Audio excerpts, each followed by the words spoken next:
colony on Mars is now fully operational. Many of you are shocked. Some of you are saying, why is this old geezer talking about a permanent colony on Mars 39 years from now with the major budget problems in Washington today? In a nationwide television broadcast a few weeks ago, I told you that on my first day as president, I should declare a national economic emergency and launch the largest economic recovery program in our history. During each of the first 2 years of my administration, about $2 trillion in low-cost federal loans will be invested in building up our nation's presently rotting industrial infrastructure, plus building up about 5 million new industrial jobs during the first 3 or 4 years of my administration. Looking back to the experience of the 1940-1943 period under President Franklin Roosevelt, we know that the recovery will creak at the beginning, but will build up speed over the first 2 years, so that about the third year, the United States will have the highest per capita income in our history. There are no mysterious tricks involved. It is all basic economics modeled upon our successful economic recoveries under Franklin Roosevelt and John F. Kennedy. However, to keep that recovery going beyond the first 3 to 4 years, and to make our economy once again the most competitive on earth, we must invest in creating new technologies to do that. We must pick up where we left off with the old Apollo program back during the 1960s. We choose to go to the moon in this decade and do the other things, not because they are easy, but because they are hard. Because that goal will serve to organize and measure the best of our energies and skills. Because that challenge is one that we're willing to accept, one we are unwilling to postpone, and one we intend to win. And the others too. Liftoff. We have a liftoff. 32 minutes past the hour. Liftoff on Apollo 11. Tower cleared. We got a roll program. Neil Armstrong reporting the roll and pitch program, which puts Apollo 11 on a proper heading.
My name is Dennis Speed, and I want to welcome everyone to today's conference of the Schiller Institute, Apollo Plus 50, Mankind's Future Must Determine Our Present, a dialogue of cultures on how to develop the population and the productive workforce for Earth's next 50 years. Now, we opened the way we did. You've just seen the opening moments of a 1987 television show, The Woman on Mars, conceived and written by the physical economist Lyndon LaRouche. 32 years after it was originally broadcast, The Woman on Mars is still the most visionary as well as the most feasible approach ever designed to incorporate all of humanity in the single mission for which it was created, to discover the purpose and meaning of life by reproducing intelligent life throughout the solar system, the galaxy, and the universal system of galaxies. This is a mission that requires the entirety of humanity.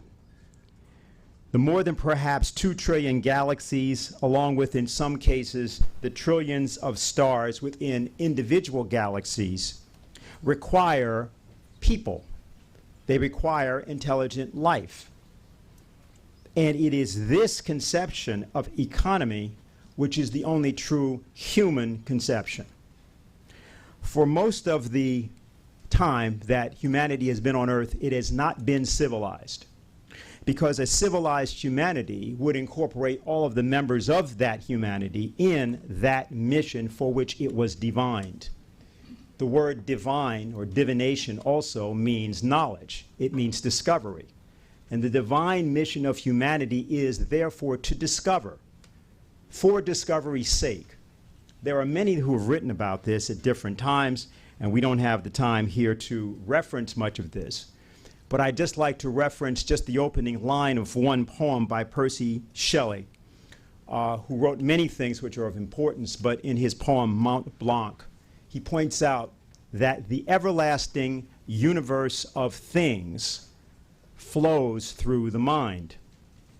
And that is that it's because we conceive of the existence, in the case of space, of the universe and of the myriad bodies in it, that those bodies actually have existence, not merely for mankind, but for a mankind operating on behalf of the universal principles of life and progress through which mankind was created.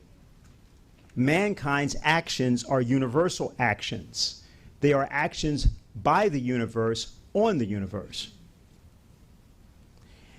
I'd like to just reference otherwise something else that was said by Mr. LaRouche, who passed away on February 12th of this year and was one of the co-founders of the Schiller Institute, speaking in Peru to an audience in 1997. He said,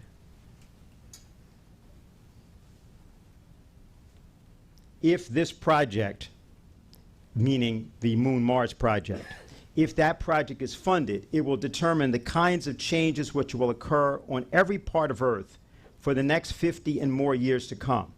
It will determine the technological possibilities for Peru over the coming 40 to 50 years. Never accept the idea that some countries are rich and other countries are poor. Never think of yourself as a person from a poor country. I have asked you to turn your eyes up to the stars, to see with pride and confidence what your mind is capable of enabling you to accomplish. Your dreaming that dream of the stars is your nation's potential. Your nation's potential is its future reality. The Schiller Institute for many, many years has been involved in particular, a campaign that has been led by its founder. And that campaign has traveled under various names at different times, but particularly since the period of 1993 to 97 and then forward, it became known as the Eurasian Land Bridge, in the form in which the Schiller Institute discussed this campaign with many different countries and in many different venues. In 1996, Helga Zepp-LaRouche spoke at a conference that happened in Beijing. 37 nations were in attendance, which was talked about. It called itself the Eurasian Land Bridge, the New Silk Road, locomotive of the future, essentially.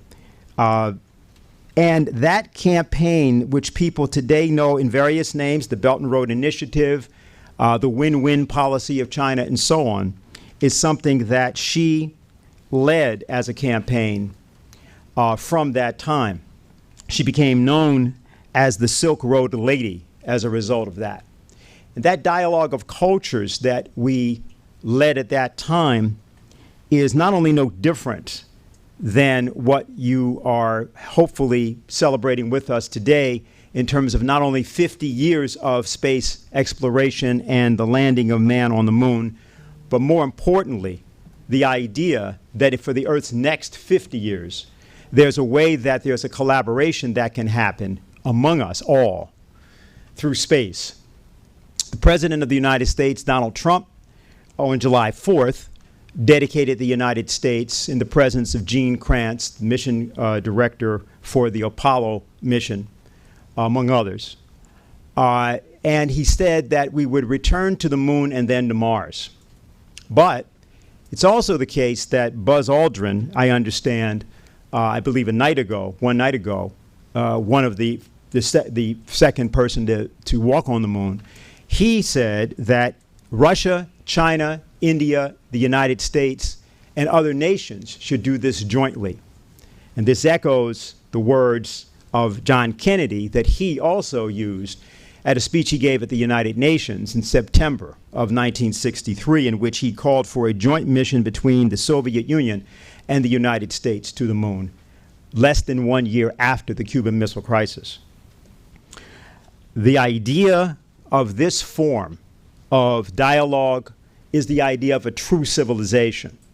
It's a civilization that would be worthy to take into space, one of which we would not have to be ashamed but could be proud. To begin our deliberations today, I'd like to introduce, to talk to us, Helga. Is our connection working at this point? It is working. Okay, fine. And so without further introduction, it's always my honor to introduce the founder of the Schiller Institute and the Silk Road Lady, as she became known, Helga Zepp-LaRouche.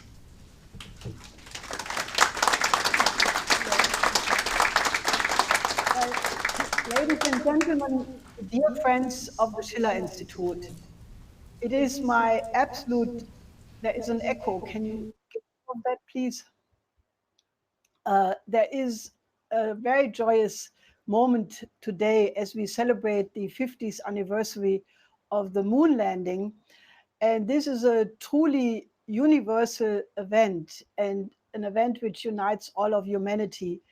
In 1969, there were 500 million people who watched the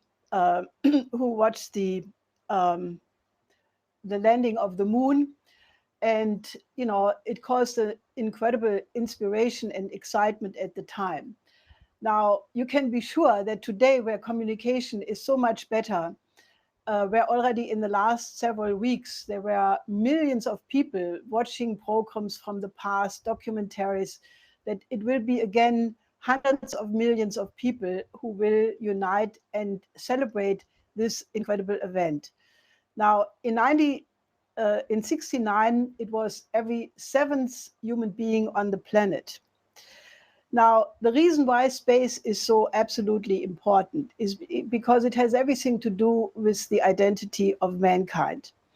As my late beloved husband, Lyndon LaRouche, said, space is the proof that the human species, that we are not earthlings, that we are a spacefaring nation, and that we all have the divine spark of reason, which makes sure that each individual of us is capable of limitless self-perfection, to study and discover ever more better the laws of the physical universe.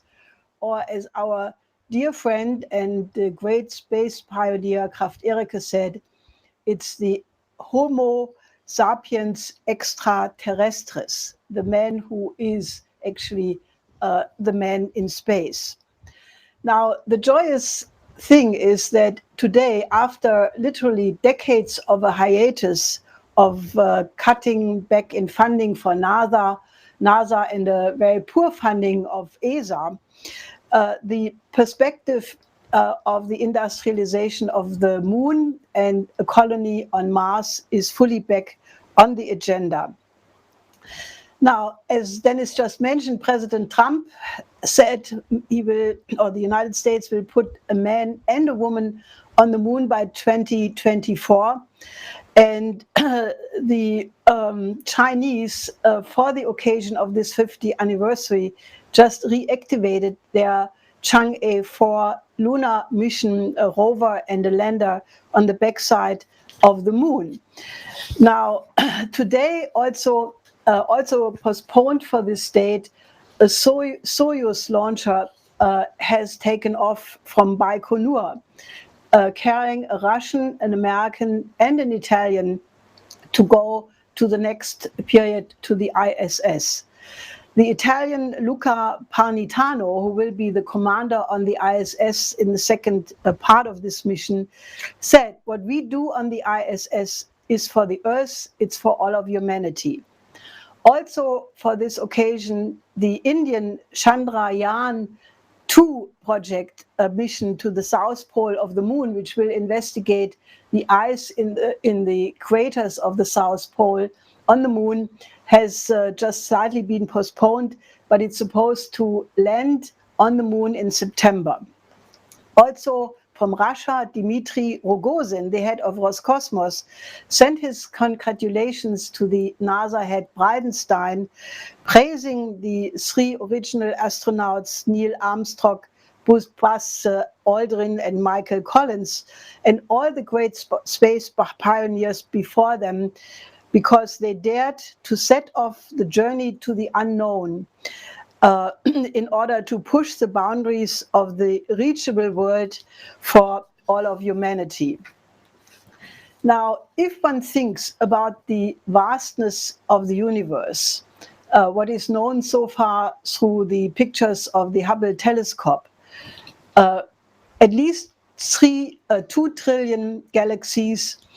Recently, the proof was found that Einstein's assumption about gravitational waves is indeed the reality, and also that it could be proven that the Einstein assumption of black holes indeed are at the center of each galaxy, which means we are living in a relativistic universe. Now, it is very clear, and this last example is the final proof if you needed one, because the imaging of these black holes could be only accomplished because 8 countries from across the globe put their radio telescopes together to be able to make such an image. Now, the most important message, therefore, is space research and travel requires international cooperation and not confrontation. Therefore, we are not involved or should not be involved in a, quote, race to the moon or race to Mars, but this is the unique chance for progress beyond the geopolitical competition among countries, and that we have to look at the future in space from the standpoint of the common interest of all of humanity. Now, there are several reasons for the absolute necessity of space research and travel and colonization. From the negative side, well, one single large asteroid would be enough to eliminate all of civilization and everything beautiful mankind has ever produced, from the great dramas of Shakespeare to the great compositions of Beethoven. Therefore, we need the strategic defense of the Earth, the international cooperation of all nations.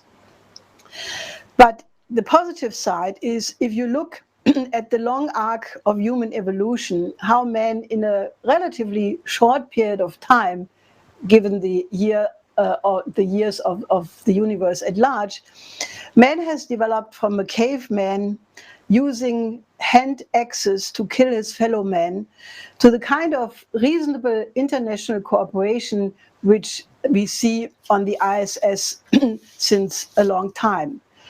It is international cooperation in space, which is also therefore the next phase of the evolution of mankind, where we as a human species develop from rowdy teenagers to beautiful souls in the sense of Schiller, that freedom and necessity, duty and passion are one and the same thing.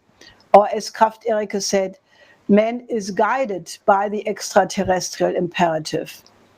Now, space research and travel and colonization has everything to do with the image of man and the cultural optimism, which is the basis for this creativity and the true freedom of man.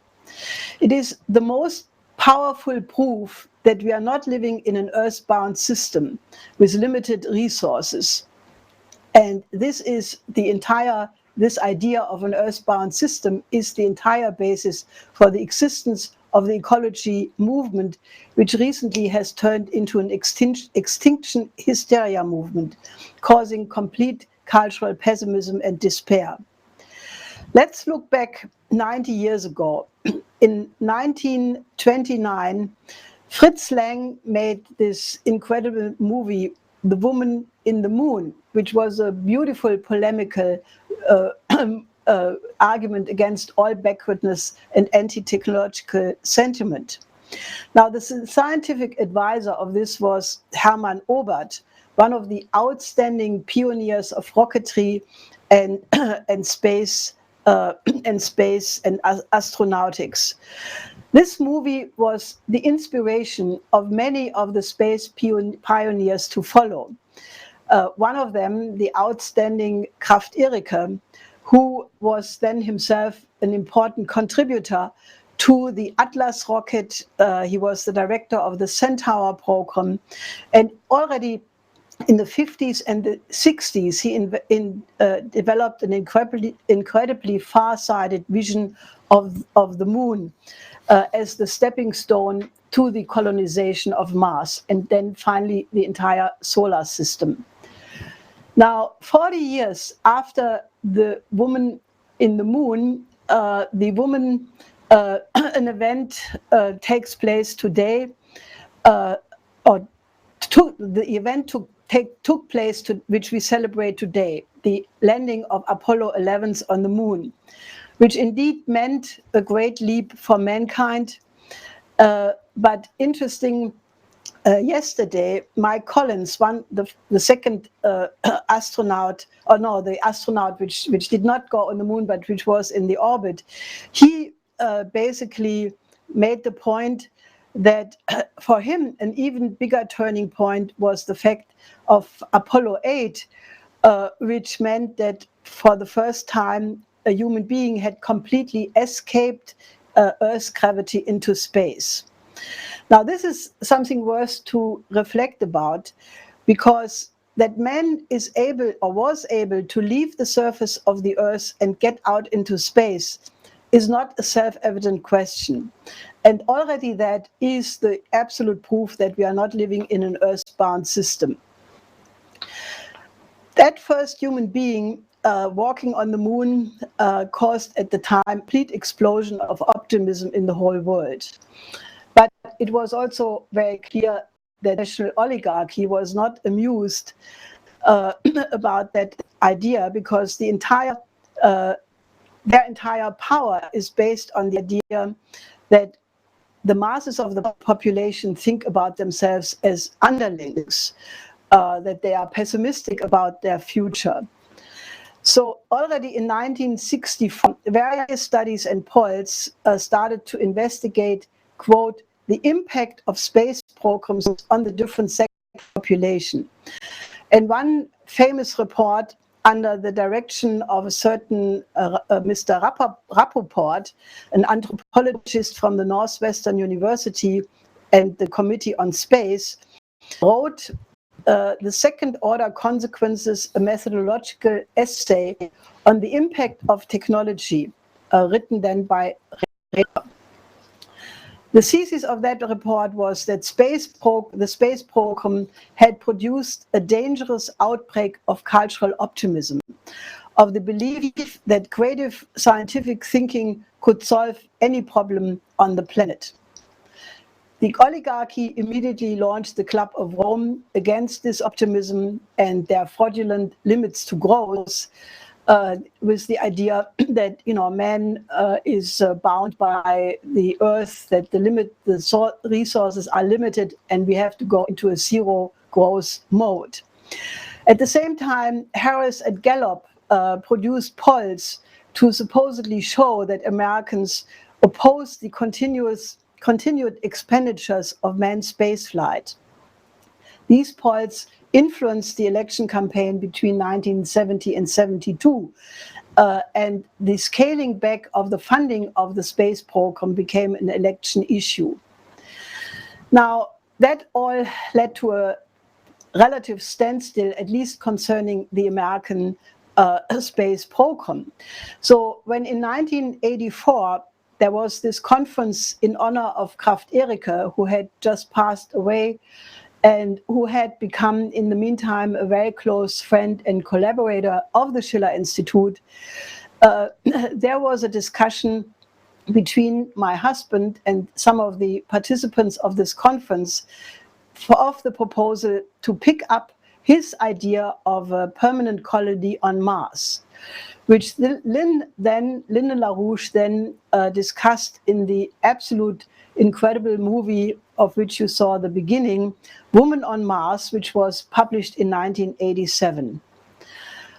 In this movie and writings accompanying it, Lynn basically said that already 1 year later, after the Kraft-Erike conference, the National Commission on Space adopted a plan to do exactly that, to develop a decade-long program for the colonization of Mars, which then was endorsed by President Reagan. Now, Lynn basically said that the Mars colonization project would, and this was a hopeful prediction, would then be part of the State of the Union address of the next president of the United States in 1989. But as it turned out, it was Bush Sr. who was that president, so no such thing occurred. And instead, Bush was very instrumental in not only putting Lynn into jail, but with him the entire body of ideas he represented. So Lynn had developed in many writings before, including The Woman on Mars, the beautiful vision to have a colony on Mars by 2027. He also said, if the NASA program after the Apollo landing would not have been scaled down, a colony on the moon would already have been possible by 1986. So then he defined the next 40-year perspective, how to step by step get the necessary breakthroughs for this plan. It required a breakthrough in thermonuclear fusion, because to get to the moon takes 3 days, but by conventional means to get to the Mars is 8 months, which the human body cannot master. It requires the continued acceleration until half of the journey, and then the de-acceleration for the second part. It required a breakthrough in lasers and other directed electromagnetic pulses as a basic tool, the development of optical biophysics and more powerful computer systems, higher energy density on Mars itself for terraforming, the creation of domes, an artificial atmosphere, the second generation of thermonuclear fusion. Lynn developed 6 phases: the industrialization of the moon, self-sustaining supplies of foodstuffs and materials from the moon, agricultural, industrial development, linked satellites in the orbit around Mars, a complete astrophysical observation complex, a Mars orbit space terminal for delivery of materials for the construction of a permanent habitation on the surface of on Mars. Lynn was thinking 2 to 3 generations ahead, with the idea that this project would require eventually tens of thousands of scientists and engineers to build such a colony, and eventually building colonies on the scale of important cities on the Earth, namely millions of people. That is in principle where we are now. What President Trump has announced to soon raise the American flag on Mars. And he also promised that it would be international cooperation. This is what China is about to launch next year, testing if terraforming is possible on Mars. The Chinese already have a model of this Mars colony in the desert of Gobi, where the Chinese astronauts had landed. It's called the Huaxing 1 Hao GD Mars Basis number 1, a model space station where quarters are for living, recycling, growing of plants for food, and nearby training centers are being erected, hotels, because there is a tremendous excitement in the Chinese youth to get involved in space research and travel. Now, Lynn had the vision of international space cooperation because it is, like nothing else, developing the spark of reason, with the idea that each useful idea is for the benefit of all of humanity. And Lynn also was absolutely optimistic about the idea that space travel is increasing the goodness in people and is improving the moral character. Kraft Erika was so much in front of the Schiller Institute because he recognized that the aesthetical education was absolutely crucial to go along with the technological and scientific progress for the ennoblement of the human being. Now, Lynn, in various writings, was very optimistic that through space, the development, the moral development and intellectual development of our grandchildren and great-grandchildren would be much of a much better quality than we live it today.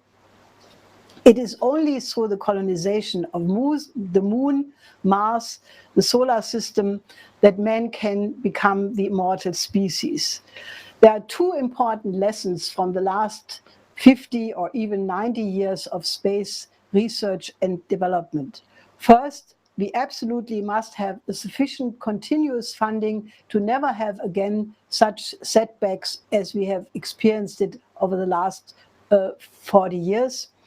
And we must absolutely have a united space alliance, international cooperation, and overcome confrontation forever.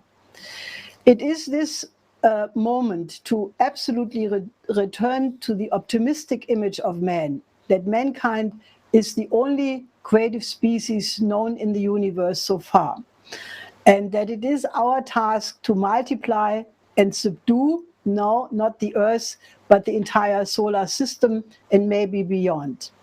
Why should we do that? Because we are human.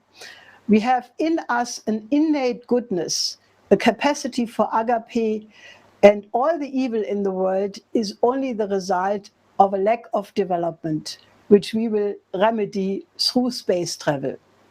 Thank you.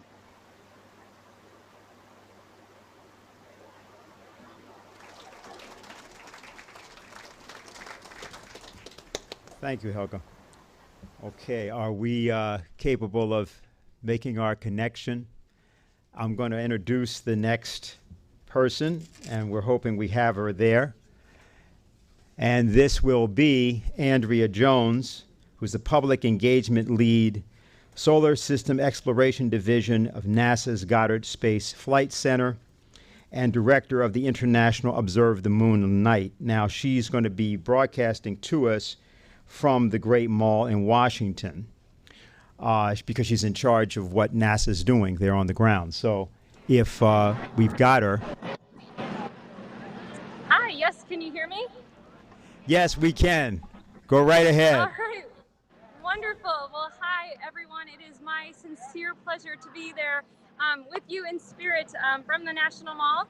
As you heard, I'm the Solar System Exploration Division Public Engagement Lead, so I work with all of our planetary science missions and research teams and try to share the science that we're doing at NASA with people like you. And here on the National Mall, we are just expecting crowds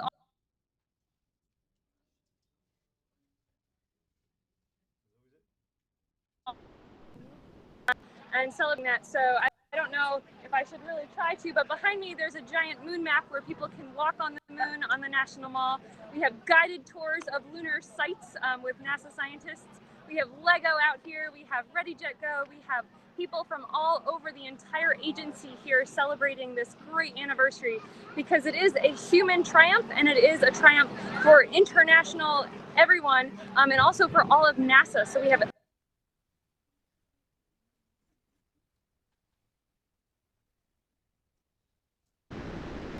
here on Earth all over the place in places we call planetary analog sites that help us better understand the Earth, but also help us understand the Moon and Mars and other rocky worlds in our solar system and exoplanets as we seek to look beyond our own star and head farther out into the galaxy. We're trying to understand the similarities and the things that make each place unique. So we are very, very excited, highlighting all kinds of science and engineering for the people here on the National Mall, and also getting ready to celebrate additional Apollo anniversaries. This is the start, the lunar landing, begin it all. And it's wonderful to be here on the mall where we can show people how the distance that they're walking across the grassy area is about the distance that we first were able to go on the moon. But with more technology, more confidence as we explored the moon further, we were able to land in a canyon deeper than the Grand Canyon by Apollo 17. And with our lunar rovers, explore even more of the surface. And we're getting ready to do that again as we're heading towards the moon. With Artemis, we're going to be doing future exploration, and we're using our current assets, like the Lunar Reconnaissance Orbiter, which is a mission at the moon right now today, to build on the legacy of Apollo, use our current exploration assets to prepare for future exploration of the moon. And we view the moon as a place to really test out our boots and check the leaks in our tent before we head on to Mars. And that way, it's a lot harder to get there. And so we want to make sure everything works out. So we have an exploration program that will take us further. And it all starts here on Earth. And it all starts with the people in your room, the people here on the mall who get excited about space and science and exploration, and then share it through forms of art, through music, through cultural expressions. And we're going to be celebrating that, of course, all throughout the Apollo anniversaries, and especially through International Observe the Moon Night each year in the fall, where we celebrate lunar science, exploration, and the moon as it relates to us personally and to us as a human species and cultures around the world. I hope you can hear me. I hope that was clear to everyone there. If you do have any questions, I would be delighted to answer them. Otherwise, I hope you have a fabulous time celebrating in New York City, and we will certainly continue to do so around the world. Yes, we did hear you, and yes, there are going to be questions. Okay. If you can't get that one, let him use this mic. Yes, hi. Hello, and thank you for... Just come here. I'm going to get kind of close to the camera, sorry. Okay. It's a little bit sweaty. I hope I don't get any flex on you out there. No, we're fine, thank you, and thank you for taking the time to speak with us. My question is, from our last visit to the moon to now, what have we learned as a nation, as scientists, moving forward to return? Oh my goodness, what a good question. And do you have a few weeks where I can talk to you? Wow, so there are so many things, but I'll just choose maybe a few to highlight because I really think that this could take forever. So some of the things that we have learned most recently are with our Lunar Reconnaissance Orbiter, and that is a spacecraft that's again at the moon right now. We just celebrated 10 years at the moon in June, so 50 years of Apollo, 10 years of Lunar Reconnaissance Orbiter. And with that mission, we are rewriting the textbooks of lunar science. So before LRO launched, we had thought that the moon was essentially a geologically inactive place. We thought most things had happened on the moon a long time ago, and we were just going to go read those records. But what we have found is that the moon is still an active place today. We are watching new impact craters form on the lunar surface all the time. We keep monitoring that, and it turns out the lunar surface is churning faster than we thought, which has implications for future exploration because you have to build to maintain structures that will last through a heavier bombardment, especially of micrometeorite impacts than we had anticipated. So that was really important. We've also found out that the cracks and the features on the moon that are evidence of shrinking in different places that we had known about during the Apollo era are all over the moon, and that means that the entire moon is actually shrinking, maybe even still today, within the past few million years. And as a geologist, that's like yesterday. So that is still going on. We've also found evidence of recent volcanism, recent being again on the scale of millions of years, but given that the moon is billions of years old, finding volcanism that's millions of years old may mean it could even continue to happen today as well. We're also finding more evidence of water on the moon. So from the Apollo samples, we actually did have water in them, but our technology at the time was not able to identify that water, or at least not definitively. But now we have new technology that allows us to do better analyses of those samples that we brought back 50 years ago. So we have evidence of water in those samples. We also have evidence from remote sensing, from radio telescopes, from, again, our Lunar Reconnaissance Orbiter, from the Moon Mineralogy Mapper on Chandrayaan, that have helped us understand that there is water all over the surface, and especially at the poles, which is one of the reasons that we're driving towards the poles, especially the South Pole, with our next lunar missions with people. So many things, but those are some of the highlights from recent days. Thank you so much. You're welcome. Are there any other questions? Yeah, one thing, Andrea, I want you to do while the next person is coming up to ask their question is to tell us what this International Moon Day is that you're doing on October 5th. Sure, absolutely. So again, this is an annual celebration of the moon, and it was inspired when the Lunar Reconnaissance Orbiter and our sister mission, the Lunar Crater Lunar Crater Observing and Sensing Satellite, LCROSS. It's hard to say all the words in the acronyms. But when we got into orbit around the moon, we wanted to have a big party and celebrate that. And so to do that, we had celebrations at NASA Goddard and at NASA Ames, and people were really excited about them. And we thought perhaps we'd have a national Observe the Moon night. But that didn't work out because some of our international partners heard about this and decided, wait a minute, we want to get in on this too. And so around the world, people celebrate the moon each year. And this is a program where we have sort of the idea of this is a time for everyone to go out and look at the moon and learn about the moon and celebrate the moon in their own way. So on our website, moon.nasa.gov/observe, we have moon maps in the phase that the moon will be in on the day that year. It's always in the fall. It's always a first quarter moon because that's actually great for observing. Full moons are really great. Actually, the moon is always great for observing. So I encourage everyone to go out whenever they can possibly see it.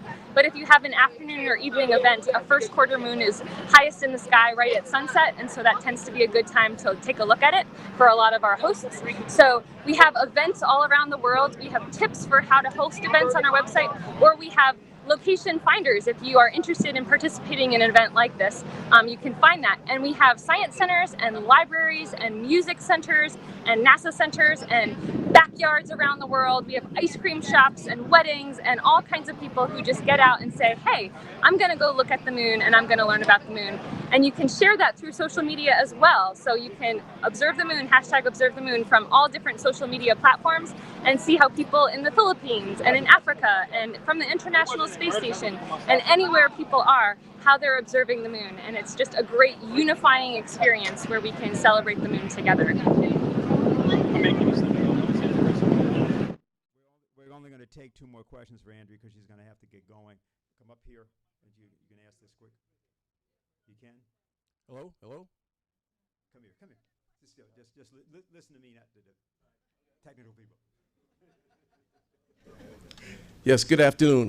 My name is Bruce. I'm from New York. From a geological point of view, have it ever been discovered why, when the limb was dropped back to the moon, it made a ring, and then when they dropped a heavier limb on the moon, it made a gong? Do you know why that happened?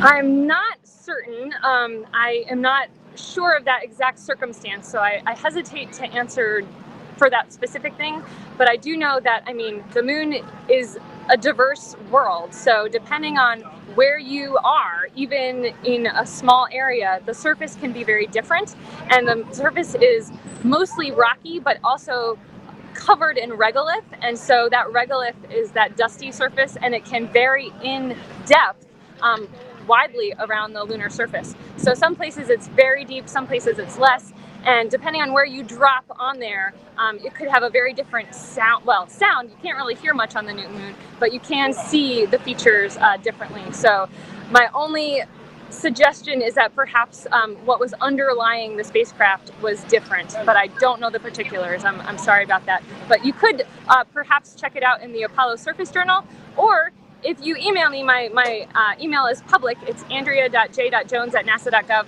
I am friends with a lot of Apollo researchers who specialize in Apollo history and in the science related to the landing sites, and I'd be happy to do some more digging for you.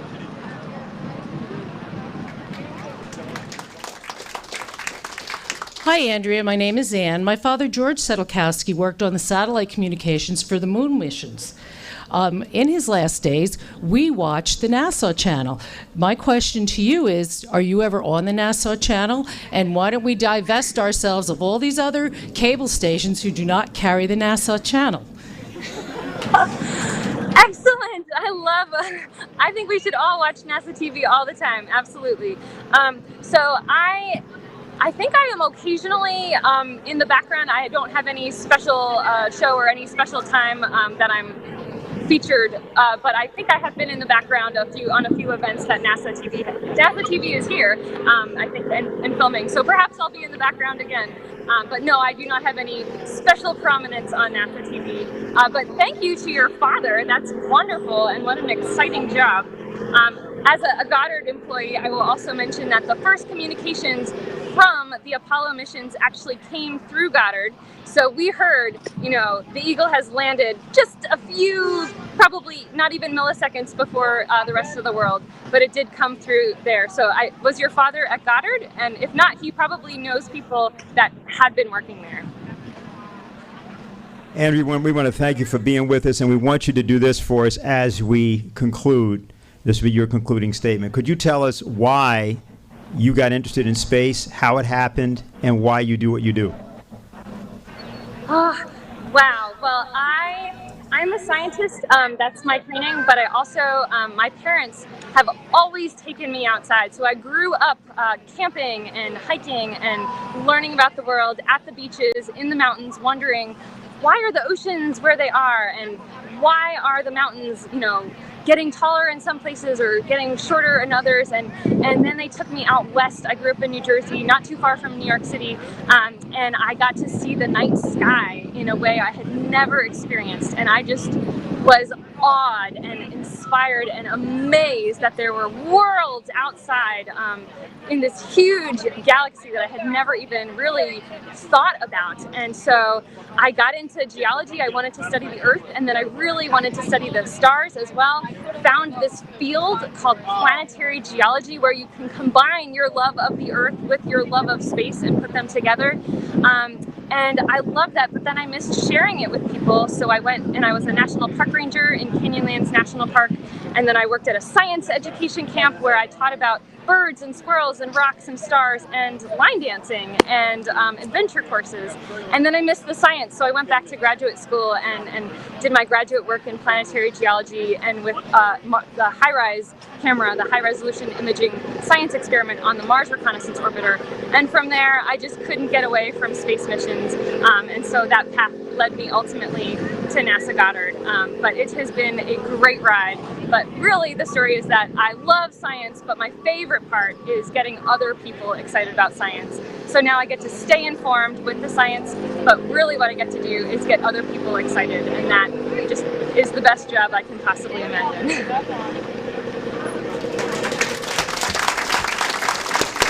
Well, you definitely did that today, and we want to thank you.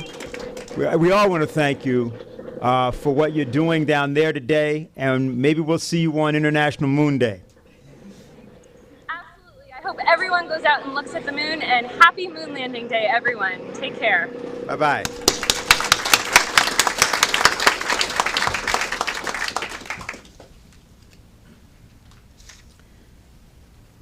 As we introduce our next speaker, I just want to say one thing. I think everybody is aware or have a sense of what I'm about to reference. We have a need to emphasize whenever we can that there's one human race and that there is a way in which we are working together. And that the fact that there are some countries that are pulling ahead of the United States should not be seen by people in the United States as any sort of a threat. As a matter of fact, sometimes people pulling ahead of you reminds you of who you used to be and maybe still are, but just forgot. The next speaker is Dr. Sheng Zhijun, Science and Technology Counselor of the Consulate General, of the People's Republic of China in New York.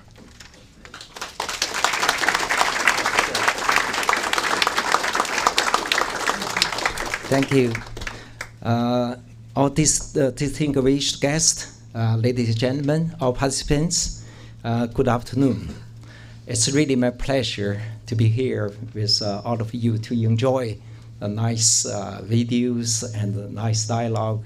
And I'm sure we have already seen the very exciting part of this conference. So now, of course, the gentleman mentioned the China, even the videos many times about China and the Chinese space stories and the space activities and programs. It's true. So today's it's a special. Let me see. It's a half century ago. That's a great moment. Have been done by 3 astronauts from NASA. So their action made a great moment. Of course, belong to 3 of them and belong to American people, but not only, it also belonged to the human beings. So our China belong to this. So we, even today, this week, we also in China have a lot of activities, events to celebrate, to memory this great moment. So that's great pleasure for me and my colleagues to present the Chinese Consulate General, because we were asked to provide some of things about the Chinese space program. So later we'll share with you a very short video program to introduce the Chinese space program and activities. So before that, I would like to say a few words or say a few words to, as a human being, we really want to share with everyone. A lot of things we need to do and we have done. So in the future, there are more things we have to do together. So today we are talking more about the space, the outer space. But the other thing we have to also pay much more attention is what we are living now, our Earth, our planet. So I think the 2 of very important things together make our full establishment in the future. The first one is how we protect our Earth. As a global citizen, it's all our responsibilities. Of course, for the future, if we make the human being more knowledgeable, more understanding of things beyond us, we need to do more space programs like the pioneers for landing the moon. In this way, I think the space, now the people talking about the space race, or the, of course, whenever you're talking about the race, you think about the competition. So competition is very important for the market, for everything, but the cooperation is also important, especially for the space exploration. Without cooperation, it's not possible. Of course, these 3 astronauts, with the support by the more than thousands of people behind in the NASA, in the other fields, they have done their pioneer job. But for the further exploration of the space, we should mobilize the other people to involve in. So in these things, we protect our Earth first, then we try to do only based on the protection of our Earth, we can have more efforts to do the things for the outer space, especially like China. We have 1.4 billion population. If the people are in the very hard situation, how can we spend our efforts or our money to space? So that's the lessons we learned before. So I think to protect our Earth, to do our better job, we should, a lot of challenges, many of challenges. But the first challenge, I think myself, is we have to change our mindset. So that's my understanding. So I think I have 3 points to think. It's not limited. So the first, we should be friendly to the people in this Earth, in this planet. We should be friendly to the people nearby and to the people far away. To be nice, friendly to the people in your social circle or outside of your circle or in the other countries. That's in China, many years we have been educated. We have to be harmonized to the environment, be friendly to the people. So that's only doing that, you feel you are happy, because you go everywhere, you be friendly to the people, people be friendly to you. That's really a two side, yeah. So second one, I want to say is we should also be respect to the knowledge, to the science, to research. Without the knowledge, without the research and innovation, it's impossible for us to go out space, to go to the moon, to go to Mars. Of course, it's also not possible for us to peacefully live in this earth. So anything we done, we should respect the science.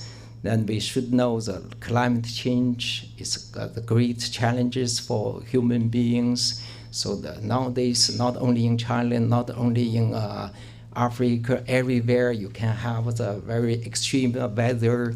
You have a flooding, you have earthquake, you have the emerging disease. That's all challenges.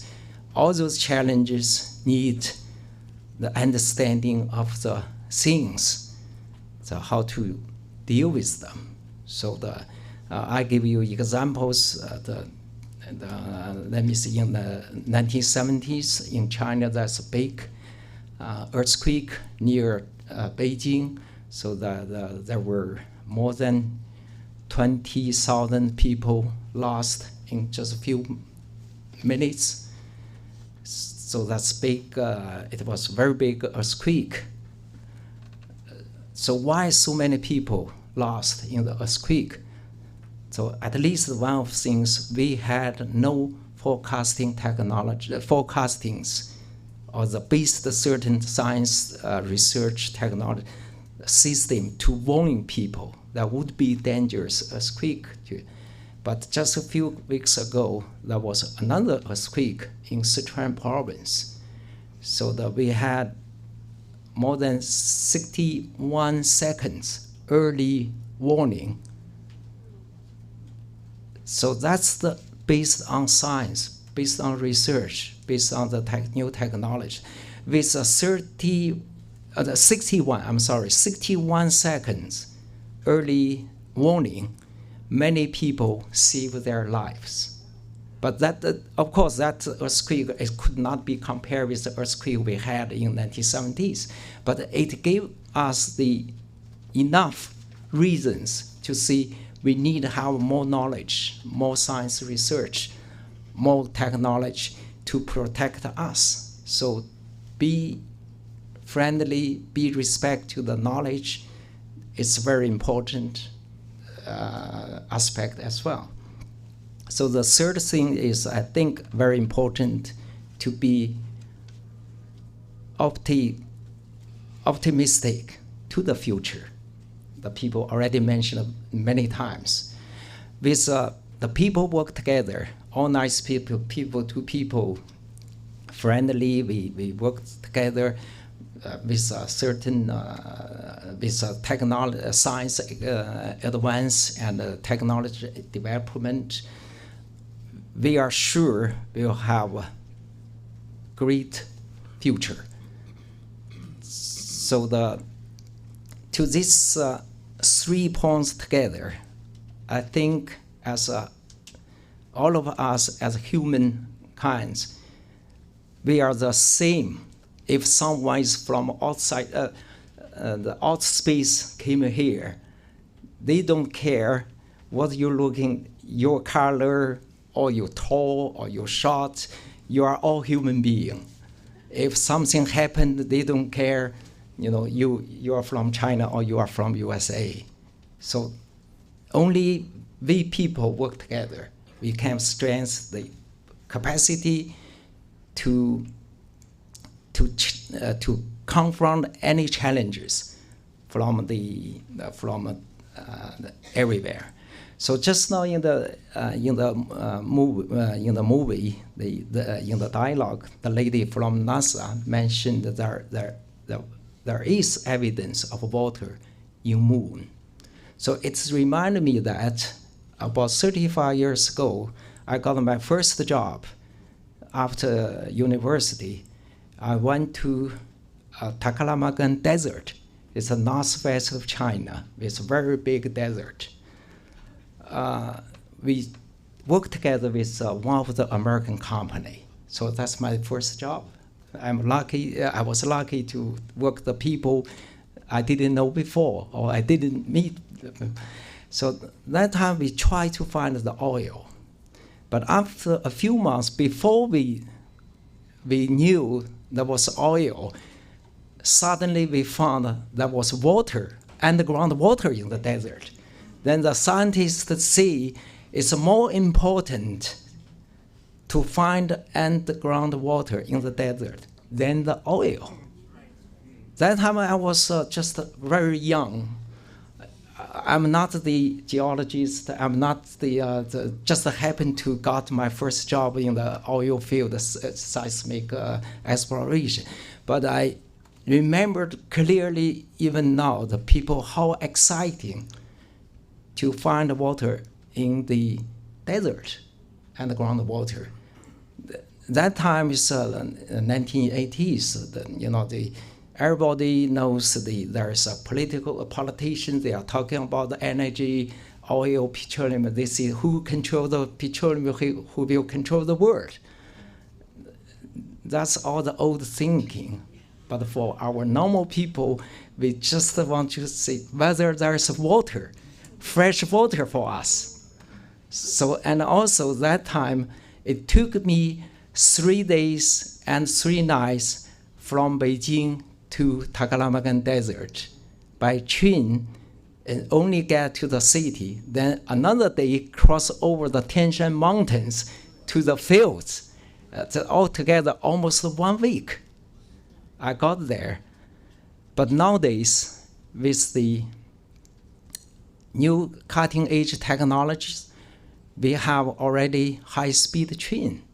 I don't know how much time it could spend, but I'm sure if from Beijing to the fields, the oil fields, 1 day should be okay. Yeah, I'm sure, yeah, even half day. So I'm just trying to tell the story. We should be very, very optimistic to the future. For the future, if we work together, not simply to see you are someone else or somebody else, or especially not simply pick up someone as an enemy. The people all in this globe, we belong to the different circles.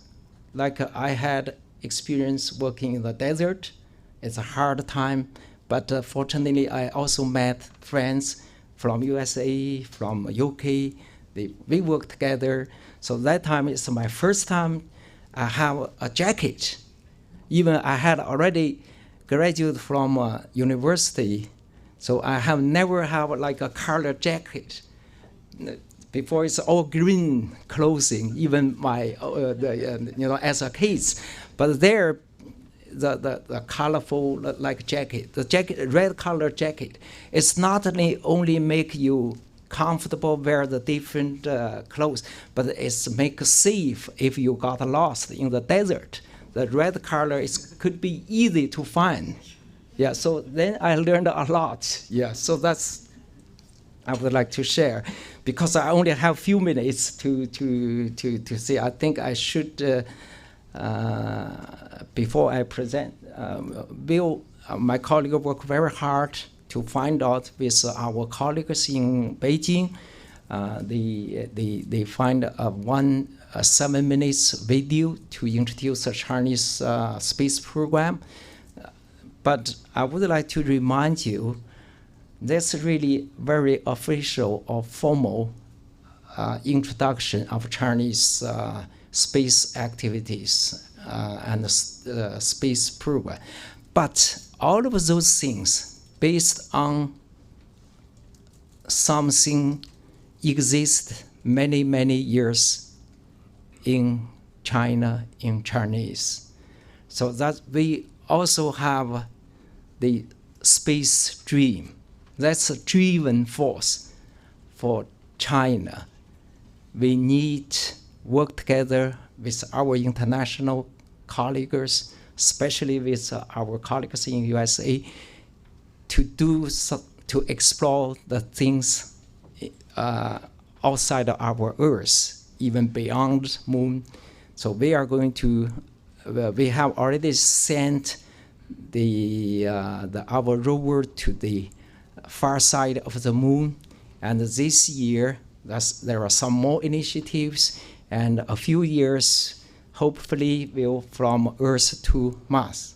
So the international cooperation and the common science research are all the basic of those initiatives. So when I talk about the Chinese dream of space, it's long, long ago. There are a lot of stories about space. You have the story about the Star Wars, or you have stories about the ladies. We had stories, fairy tales, a lot of love stories about a nice girl want to find a lover or want to change a place to have a better life in the moon or beyond the moon somewhere. So many stories. Even we were without jacket, but we learned a lot of such stories. So that's the driving force for Chinese people. Work together with the people to do more in such things. So finally, I hope everybody enjoy the celebration of landing moon, not only this week, even the year and the year, further longer. So we also my colleague prepared some few books. Not everybody has one, but we'll contact our colleagues. If people interested in such things, we can get more for our audience. So finally, I wish this conference great successful, and all of you enjoy this nice weekend. Thank you so much.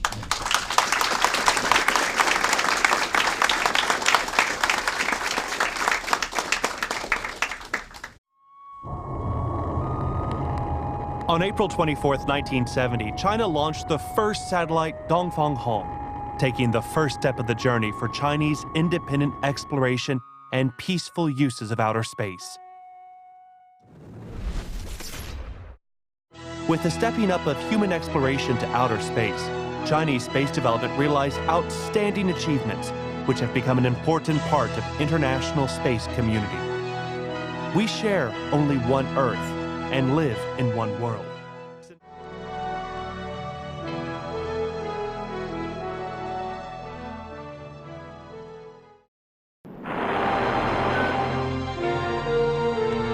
Space ambition is decided by the size of rockets. Capability of access to space decides how far we travel into space.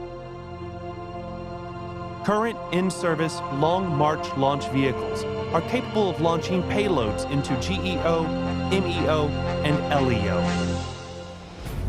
New generation Long March 5 and Long March 7 have completed its maiden flights, which provides advanced capability to complete our space station and exploration missions. The deployment of Long March 8 will be the beginning of a series of faster and cheaper rockets. Multiple choices of reliable rockets provide launching opportunities for all nations to place their spacecraft in desired orbit.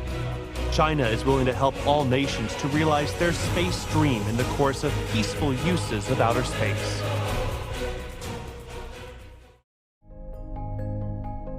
Enter the space to embrace the moon, reach the heaven palace, and gaze upon the earth. Those ancient Chinese myths is turning into the reality by space practitioners. By the year 2022, with Chinese space stations set up, the new era of manned space stations will have come.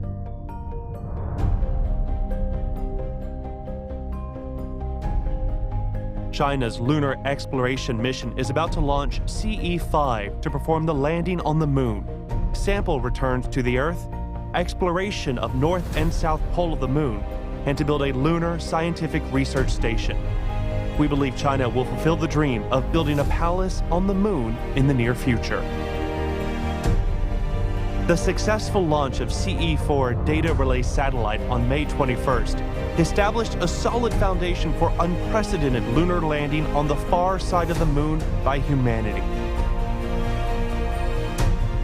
China aims at exploration missions beyond the moon, such as Mars orbiting and landing, Mars sample return, asteroid study, Jupiter, and planetary flyby probing missions, making contributions to important scientific discoveries, such as pursuing the origins of our solar system and finding extraterrestrial life. The InSight has contributed to the studies of the black hole. Wukong satellite has probed the evidence of the existence of dark matter.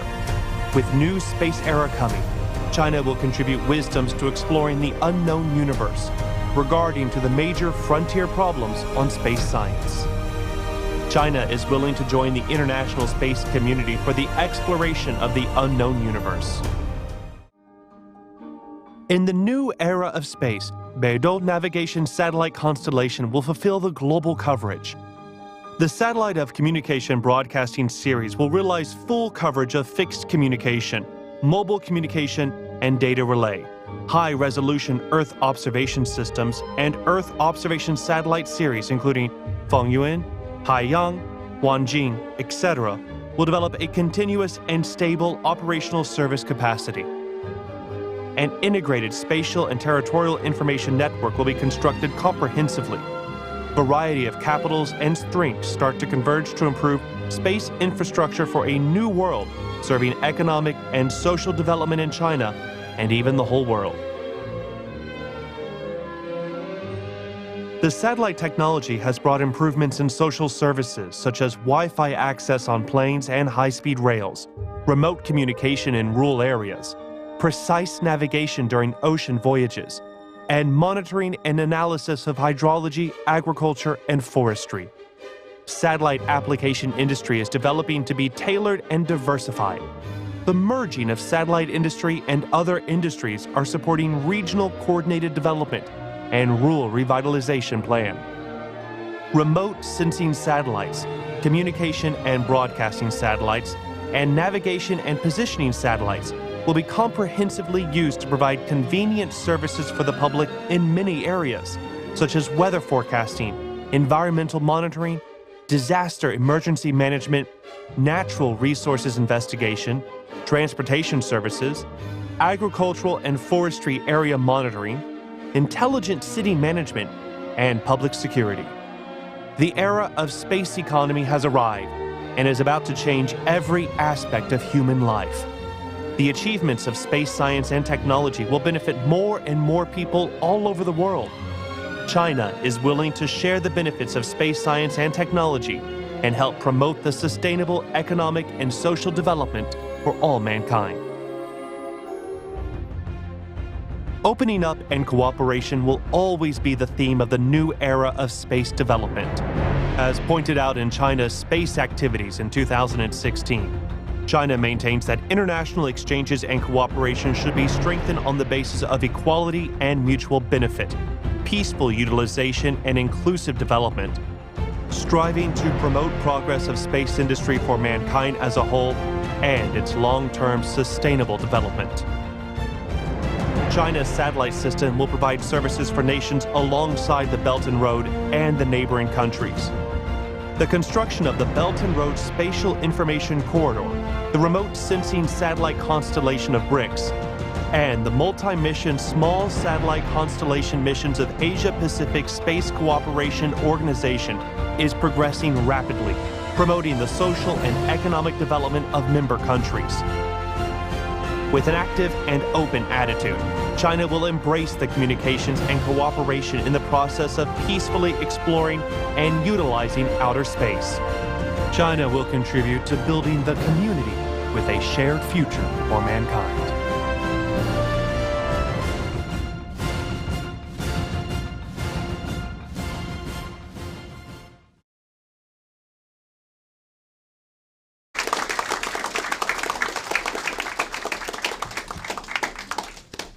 Our next presentation will be in two parts. There's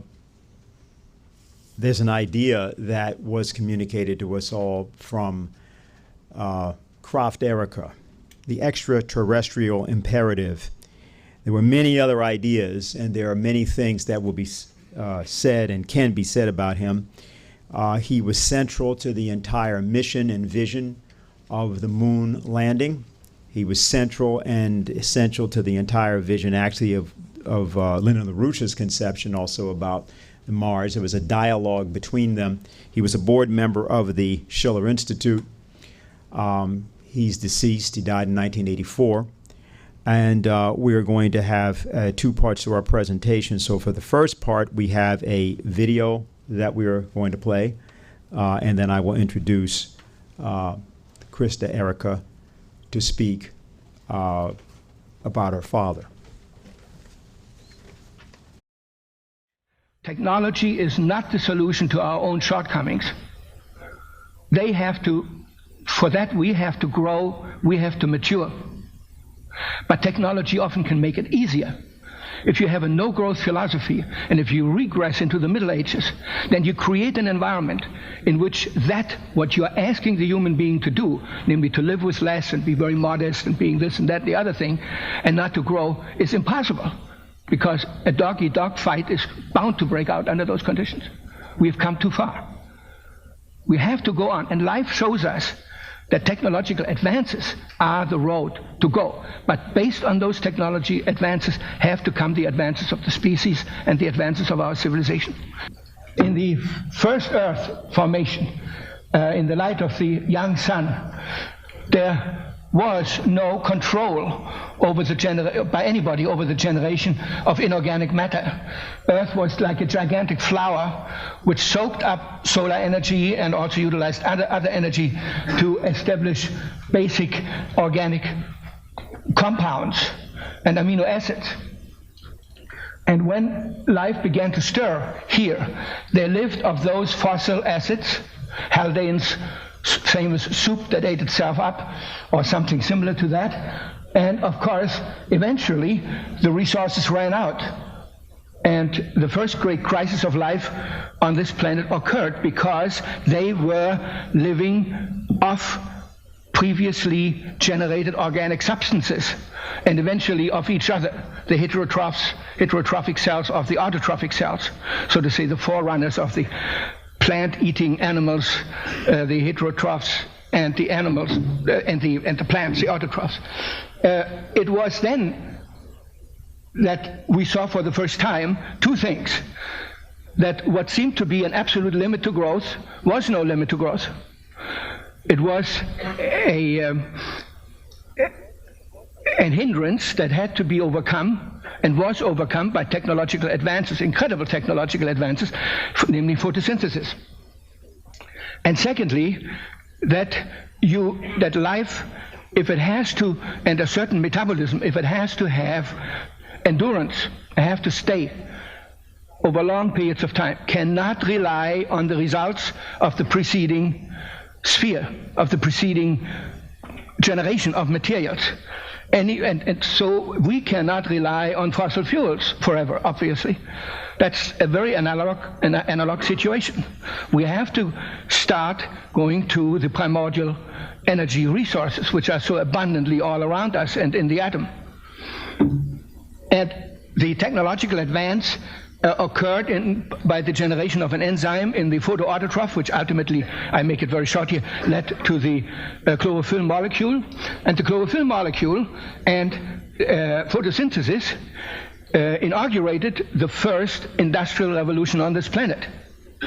And this industrial revolution already did what we are doing now too, namely it realized that it cannot be totally planetogenic. It has to go to space resources. It went to the solar resource, since it couldn't go out. Biological technology is not lend itself to go out into space, so it took that kind of resource that came to Earth, namely solar radiation. And solar radiation became the fourth element, so to say, of the new environment of life: land, water, and land and air, and of course radiation. And with the photosynthesis, life created control, or generated control over the basic staples of life. And it created it out of primordial materials: CO2, water, and with the aid of solar radiation, changed the solar radiation to chemical energy. And there was created the basis on which everything else relied, including the parasitic oxygen metabolism, which replenishes the only resource, primordial resource in short supply, namely CO2. So and in the womb of what was created here then, namely the highly negantropic biosphere, an immensely complex system of ecological niches that built up to encompass an entire planet and industrialize it and process its energy and its materials. In the womb of this biosphere arose then the human being as the seat of the next higher metabolism. Now each sphere, each large environmental sphere, which here took on planetary proportions, while here it had subplanetary proportions, has to have one umbilical metabolism. I call it umbilical metabolism because it is that kind of metabolism that interacts between the negantropic sphere and the anthropic wilderness on the outside. And of course, here it was photosynthesis that did this. Oxygen metabolism is not an umbilical metabolism. It's parasitic. It eats other animals, and it consumes plants. And animals and humans, being in this respect the same, rely on the umbilical metabolism of photosynthesis and some other fermentation metabolism, such as nitrogen fixation. But the primary one is photosynthesis. Now, in that respect, the human being is not so much the descendants of the ape or proto-ape.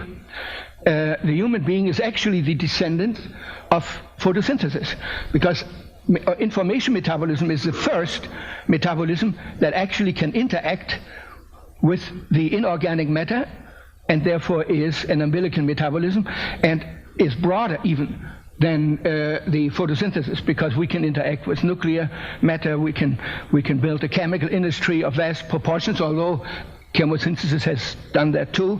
We will, in the next century, I'm sure, build up an atomic industry of enormous proportions, and a subatomic industry, and a quark industry. And so this goes far beyond that.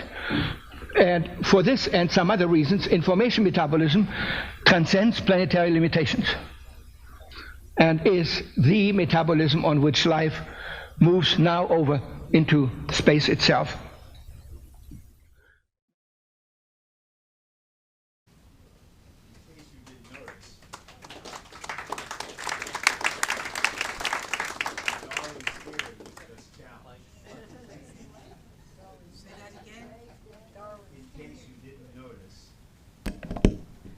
In case you didn't notice, Darwin's theory was just challenged. And the idea that the plants made a fundamental revolution against the relatively backward other forms of life for which mankind is the descendant is, I think, an intriguing one to consider. I think we all wonder what it's like to be part of the family of a genius. And I'm sure there's a lot to be said in one way or the other about that. I don't know Krista, but I think we're all going to hear some things right now that are going to tell us a bit about why the excitement that we saw from Andrea Jones and that we just saw from Croft Erica is infectious. So I'd like to introduce Krista Erica to speak with us.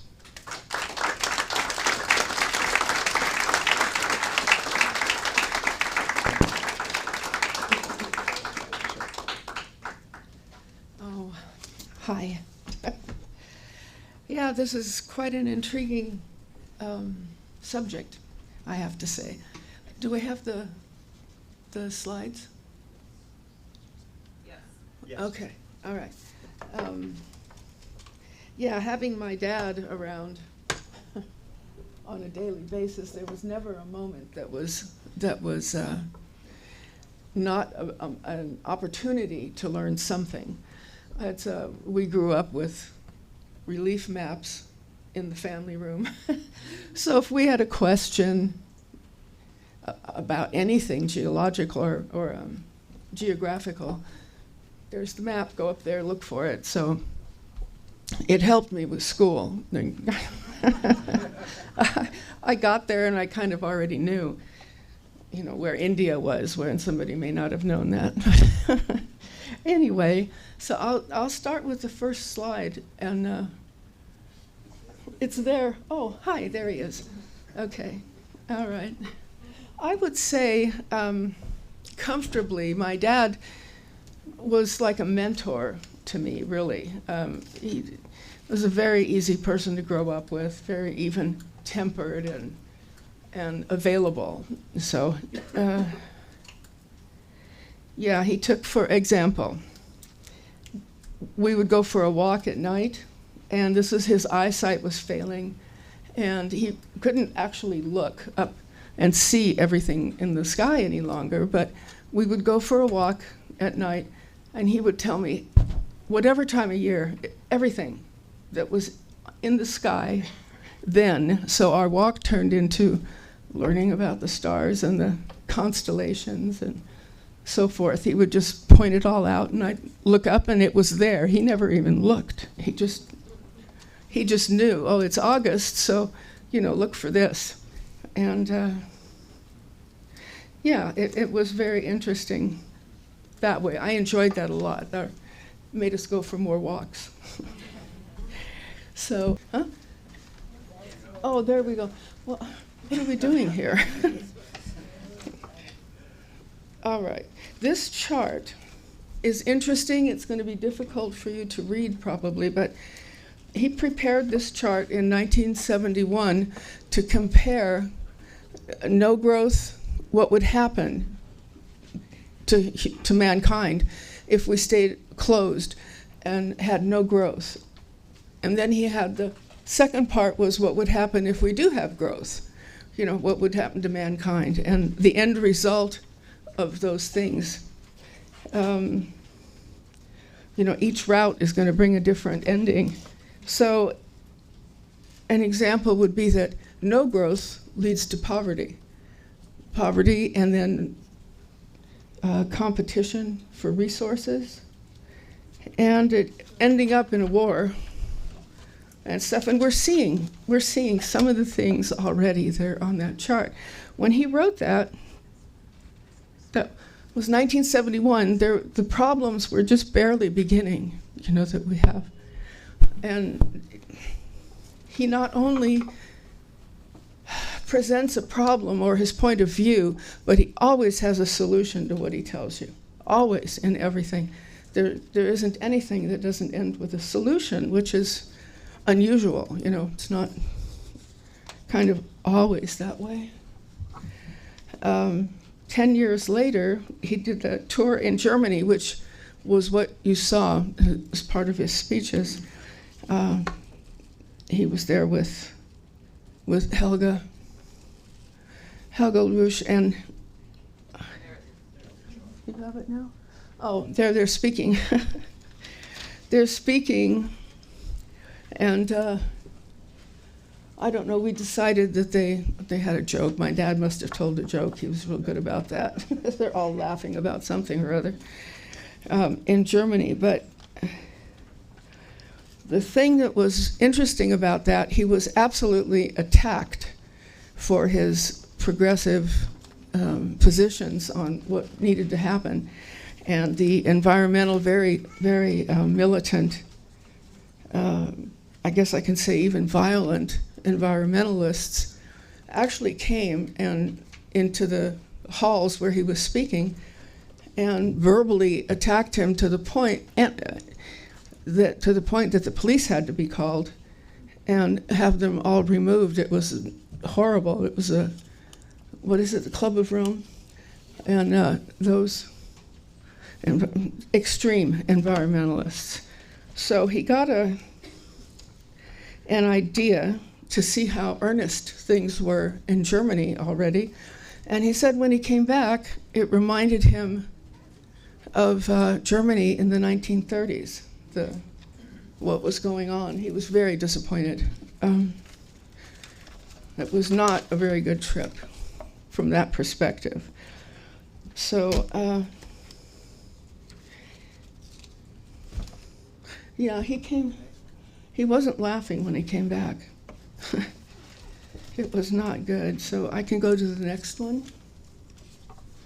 The thing is, oh, there he is. He's speaking again. Now it's after the 1984 tour, and he presented a comprehensive solution to the environmental and other problems that presented themselves in the progression of a no-growth policy. It's a very dangerous policy to have. And again, that's what he did with everything. He presented a solution. So from then on, he was talking about the solutions to our problems and what could be done. And the problem is we haven't done it. And his chart from 1971, we're following it right now in the letter. It's exactly what he predicted, just right along the line, and it doesn't look so good. So, go to the next one. Okay, those are, I'd say this is the beginning of life on the moon and the industrialization of the moon. What you're seeing are the fusion power plants that are being built on the moon to provide the necessary power for the city. In city on the moon, the city is called, click, city is called Selenopolis. Yes, I'll go to the next slide. Oh, looks so little. Selenopolis, everyone kind of used to think that the development of a city meant that, we were going to be sitting in little tents or huts or something on the moon, and like being in Antarctica or something, we'd all be huddled in there and what kind of a life is that? And he said, well, that's not true at all. What you have is a fully functional city, which is what Selenopolis is, which is gone. But this shows Selenopolis, he had areas that, for instance, what we humans are used to, there we go. See, in this one, they're ice skating. You can see that. It's winter.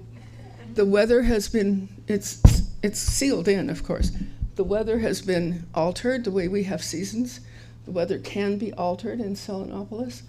And right now it's winter, and they're ice skating, and people are shopping, just like we do. And then when they're not shopping, they're going for a visit in the Hall of the Astronauts, which is right there. Right there. So that gets presented that way. And the weather changes periodically, just like being on Earth. So it's very comfortable. That this is large enough for tens of thousands of people. It's not a little hut, and it's extremely comfortable. It's like being on Earth, only now you're on the moon. And you can go somewhere else if you want. So I guess this is about as typical as it'll get for Selenopolis. And, I have to say it's critical to continue this fight to advance the evolution of mankind. It's really critical for us if we don't want to just go to war all the time over the loss of resources and needing what we can't get anymore. So we have to make a decision, and we just need to get going. We need to convince the right people, and make it part of our economic plan, not an extra piece, but the driving force of it. So that would be about it for me. Thank you.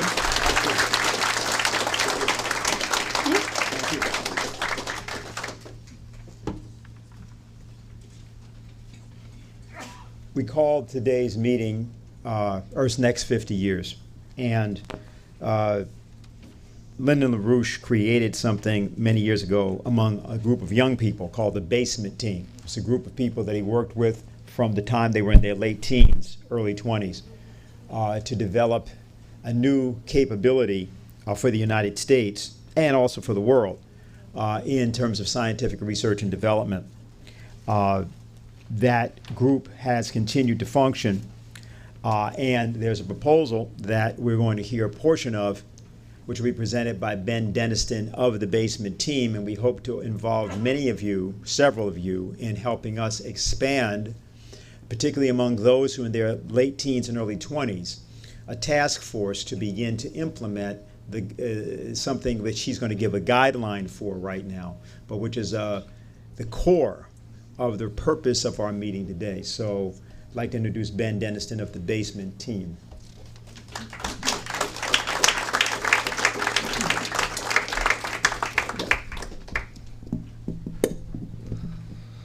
Thank you, Dennis. Definitely glad to be here today with everybody. And as Dennis just said, we're here to celebrate, obviously, mankind's remarkable achievement of landing on the moon 50 years ago. But we also want to look 50 years into the future with Lyndon LaRouche's specific proposal for his Moon-Mars colonization program. And I know we've gotten definitely a taste of that, a sense of that through the various presentations. And I'm going to fill that out a little bit more in my discussion here. So I'd like to start actually with words from Mr. LaRouche himself. We have a short clip from 2009, 10 years ago now. And this was at a presentation that Mr. LaRouche gave, one of his international webcasts, 2009. This was shortly following the major global international financial collapse. And there was kind of an increased interest in what Mr. LaRouche's views were following this, because he was one of the few people that forecast it, said this was coming, had caught a lot of people's attention, and he used this opportunity, in a certain sense, when there are many eyes upon him, to relaunch his long-standing proposal for a Moon-Mars program. So I'd like to start with this clip. What do you do when you want to develop a society? Do you build from the bottom up? Not really. Animals build from the bottom up, like beavers.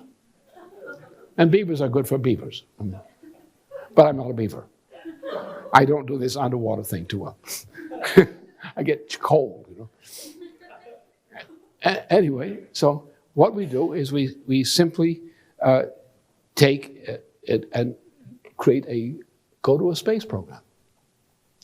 Why? Because if you want to conquer something, you want to accomplish something in progress, you have to mobilize yourself by going to a higher platform than you are standing on now. Go beyond, go in the imagination, beyond what you think you should be doing now, and go to a higher level. Because remember, progress is something of building for the future. So to build for the future, you have to define the future. You have to define your destination. Building for the future, you're talking about generations. Generally, at least 2 generations. You're talking about 50 years ahead. So look at the horizon. Where do we want to be 50 years from now? In terms of technology, in terms of effects for humanity. People can understand 50 years. It's a short time. Some people live 50 years, even these days. It's a short time.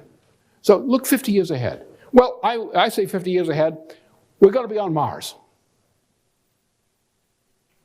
And we would define where we are today by defining the objectives we have to fulfill to get to Mars 50 years from now. We have people left over from 40 years ago who were thinking in this direction. And even some people were still thinking in that direction, even in the early 1980s, as I was, and before. Now, 40 years later, a younger generation has no knowledge of this, or virtually no knowledge of this. And yet this younger generation, people who are now in their 20s and 30s, young 30s, are the people who are going to have to decide this and decide on it, because they're the adult generation which is going to decide on this thing. We, therefore, as a nation and a people, and among nations, have to see this objective that we're going to reach within 50 years. Now, we're going to then think about the technologies that will get us there, and we're going to think about the technologies we are going to need when we arrive. So that's the theme of this presentation. We're going to look at the present today, the present requirements for mankind globally as defined by this 50-year perspective, this 50-year, 2-generation future mission. And as was mentioned, President Trump's 2024 program to put mankind back on the moon to stay, including the first woman on the moon, is an excellent first step and should absolutely be done in collaboration with China, Russia, Europe, and other leading space nations. And in the United States, after decades of devastating underfunding and 2 recent presidential terms of complete disorientation when it comes to space, to put it lightly, we're finally starting to get back on the right track. But we do have to admit, succeeding and returning to the moon by 2024 is going to be a major political fight in the United States that we're going to have to really get behind. Not only a fight against those who refuse to fund this program, but really a fight against now 2 generations of pessimism, of cultural pessimism. Pessimism about the very basic notions of human progress as typified by the space program. So with that in mind, let's look at LaRouche's 2-generation perspective on a Moon-Mars program. 50 years from now, we want to have mankind on Mars. And in LaRouche's view, we want to be developing a colony for the most advanced scientific exploration and research. As Mr. LaRouche defined in the 1980s, this Mars outpost is designed to support new scientific capabilities, including the most revolutionary advanced observation systems, which are going to be required to push the highest frontiers of fundamental science, push to new domains of fundamental scientific discovery. You define the whole thing around pushing mankind to the next frontiers in mankind's basic knowledge about the organization of the universe.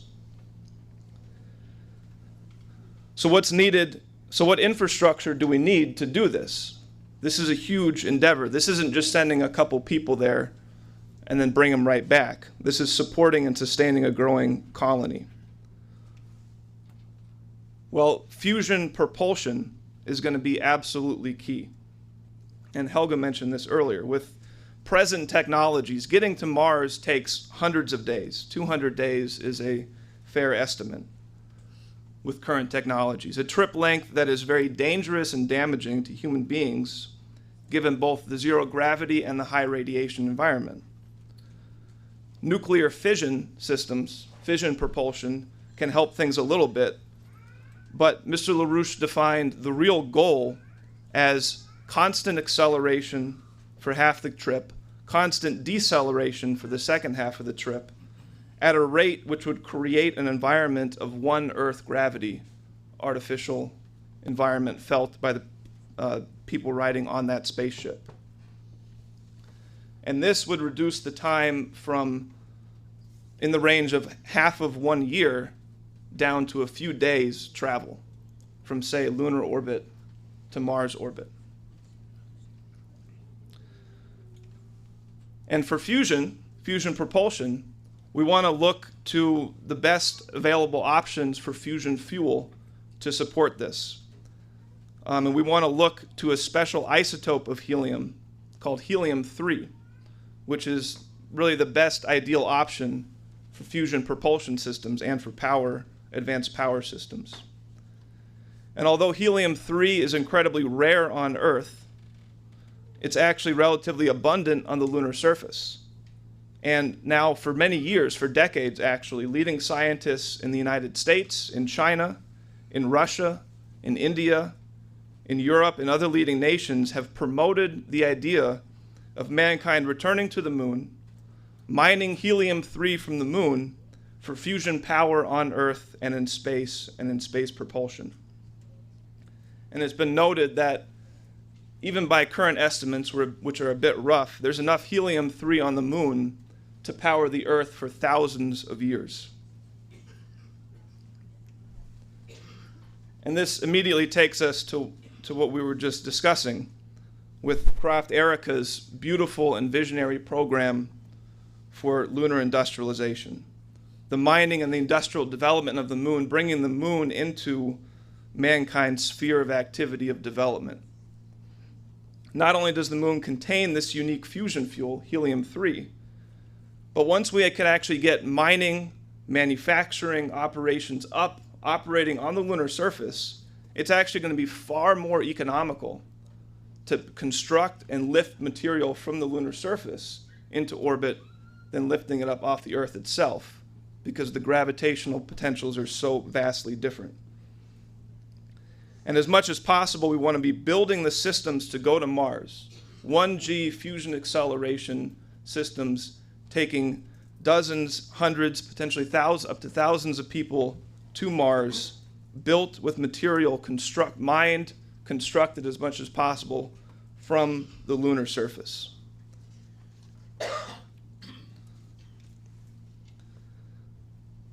Now that may sound grand and perhaps far-fetched, perhaps science fiction, perhaps, something fun and interesting, but not realistic. And if that's how you think about this, you're infected with the unfortunate disease of 2 generations of cultural pessimism, which has infected the United States. What Mr. LaRouche has laid out in his proposal is really nothing more than the next basic steps in mankind's natural process of development, mankind's nature to self-evolve. This is actually the most natural state for mankind, to constantly be achieving revolutionary changes in mankind's relation to the natural world. And how are these types of revolutions supported? What supports these almost like a species type transformation in what mankind and how mankind relates to the natural world? What supports that? Well, you have technological revolutions and you have infrastructure. What Mr. LaRouche in recent years called the development of successive economic platforms. To just give just to give one example, think back, well, I don't think anyone's this old, but think back to the 1700s. Or think back to reading about the 1700s. Traveling across the North American continent, traveling from the East Coast, the developing colonies on the East Coast, over to the West Coast, to the Pacific Ocean, at that time was a terrifying and incredibly difficult process. Then we mastered the steam engine. We created the transcontinental railroad. And what was, by all intents, an incredibly difficult, dangerous, and rare endeavor became trivial, became an activity accessible to the average person with very little effort. The railroad and the associated technologies became the central to a new economic platform which supported an entire new relation of mankind to the natural world around us, a new relation to all the interior parts of the world's land masses in this particular case.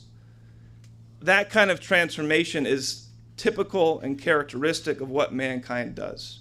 We take things that at one point are challenging, difficult, rare, incredibly hard frontier areas, and we go through revolutionary transformations, and they become almost trivial, regular, everyday activities.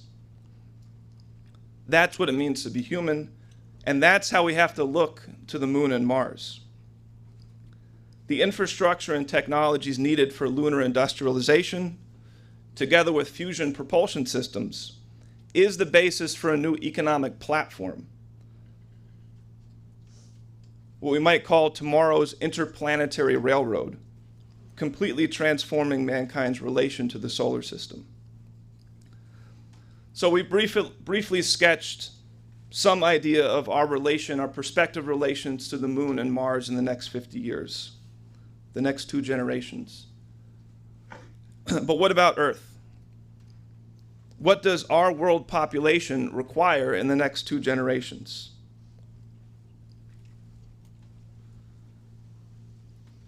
Well, according to the United Nations populations projections, they estimate there will be somewhere in the order of 9.5 billion people on this planet in 1 generation from now, by 2045.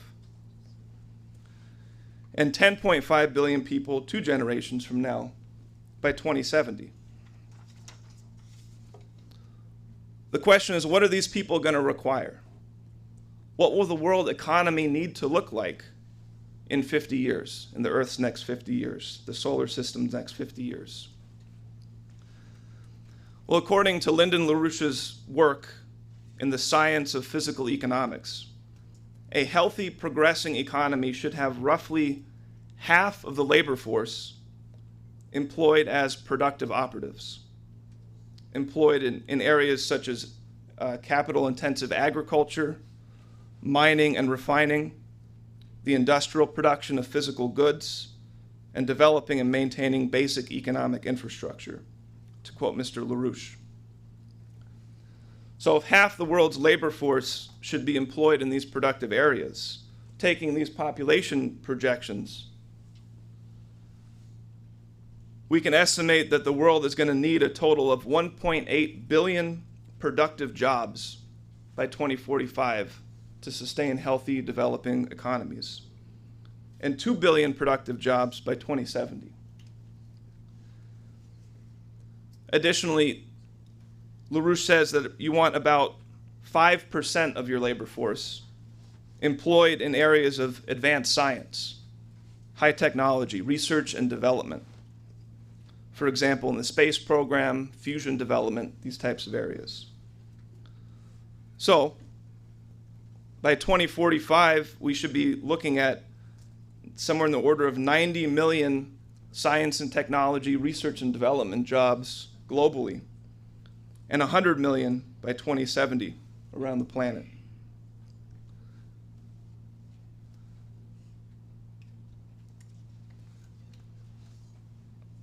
Returning to the idea of mankind's needs in 2 generations, one of the most critical elements is going to be energy, which should always be approached in terms of LaRouche's notion of energy flux density.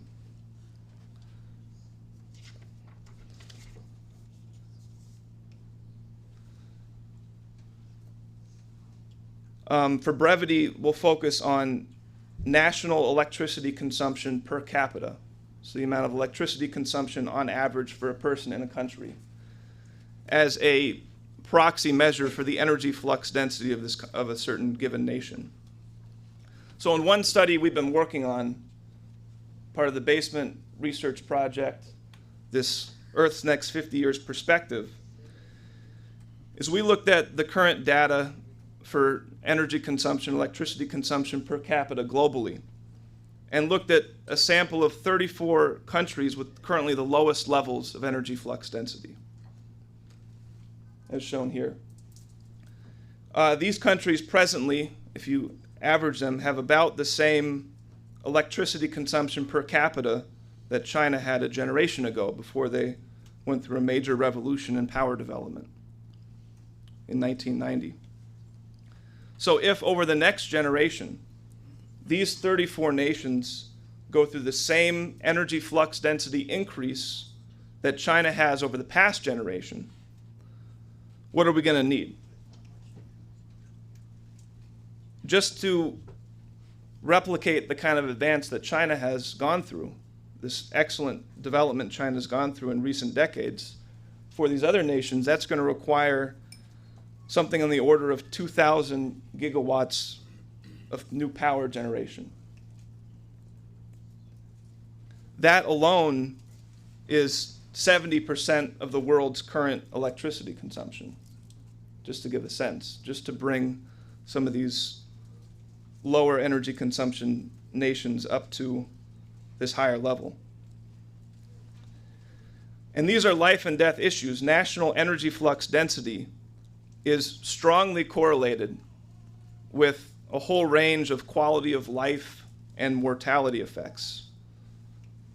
For example, a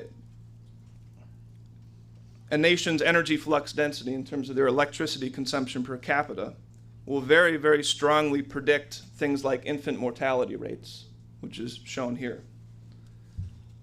And as part of the studies we've been looking at, we can take these values and you can make a rather simple estimate. And you can say if these 34 nations remain at low levels of energy consumption, energy flux density, then the level of infant mortalities associated with those levels of energy flux density in one generation would result in 85 million infant mortalities above what we'd expect with higher energy flux density nations. That's the equivalent of a country the size of the Democratic Republic of Congo, or Turkey, or Iran, or Germany simply ceasing to exist. So energy consumption, electricity consumption, energy flux density growth is vital to the well-being of the people of this planet. If we look at the energy levels needed by other nations as well, moving beyond just this sample of currently low energy consumption nations, and if we include this idea that even so-called developed nations, which I don't really like that term, I think all nations should continually be developing. I don't think developed is a fixed state that any nation reaches. But if we include the perspective that so-called developed nations should also be continuing to progress, to develop, we're easily talking about global requirements within a generation on the order of 10,000 gigawatts of power, 25 years from now, one generation from now, if we want to at least have a moderate sense of growth and development. And that's, you can see that compared with the current global consumption today.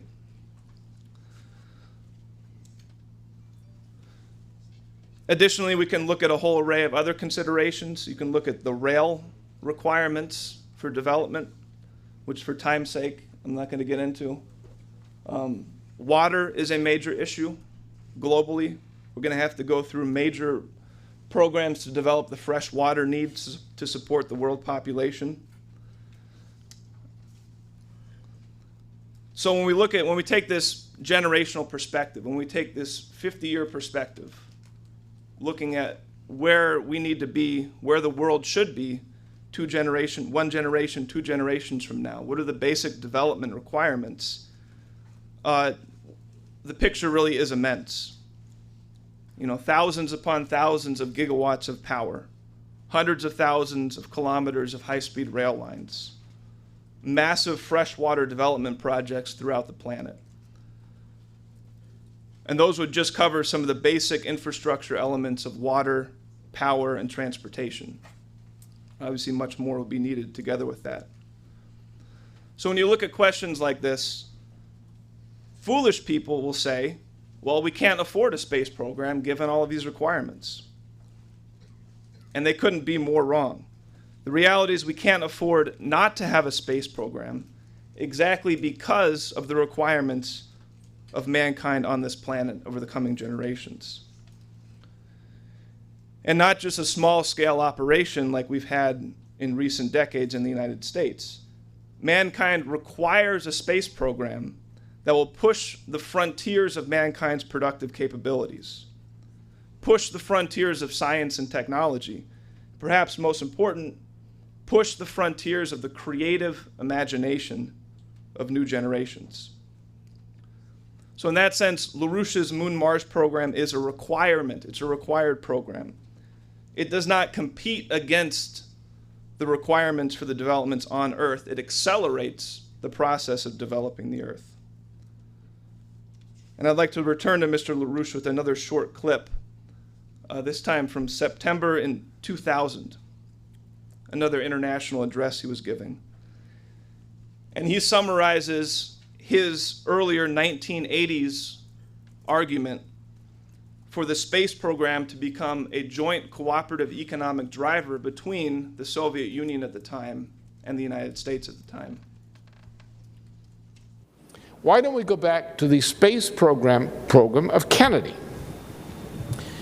And let's do what we proved with Kennedy.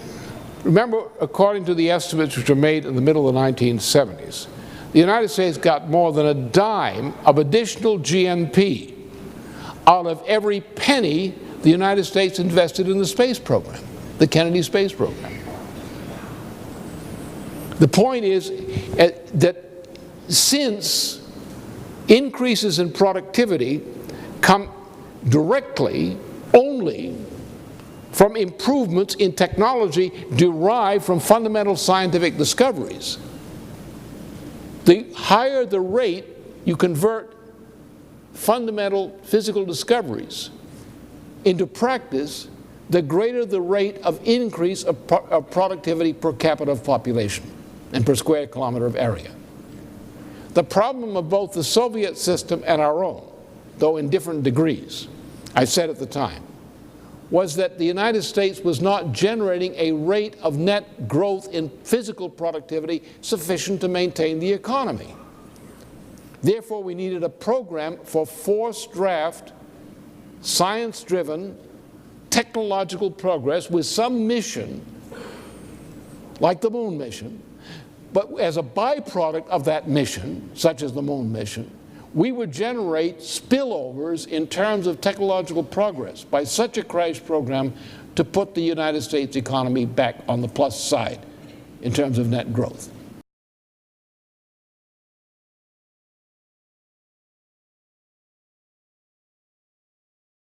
Many people here know there were studies done in the 1970s which showed that the technologies developed by the Apollo program, by the crash program to go to the moon, when these technologies were implemented throughout other sectors of the economy in the United States,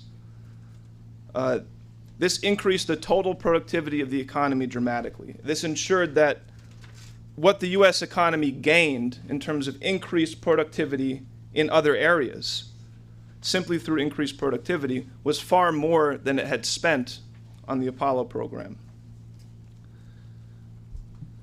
So today's mission isn't simply to return to the moon, but to commit to this kind of frontier program that will push the limits of our capabilities, forcing breakthroughs in some of the most key areas of frontier science and technology, which will be needed over the next 2 generations and beyond.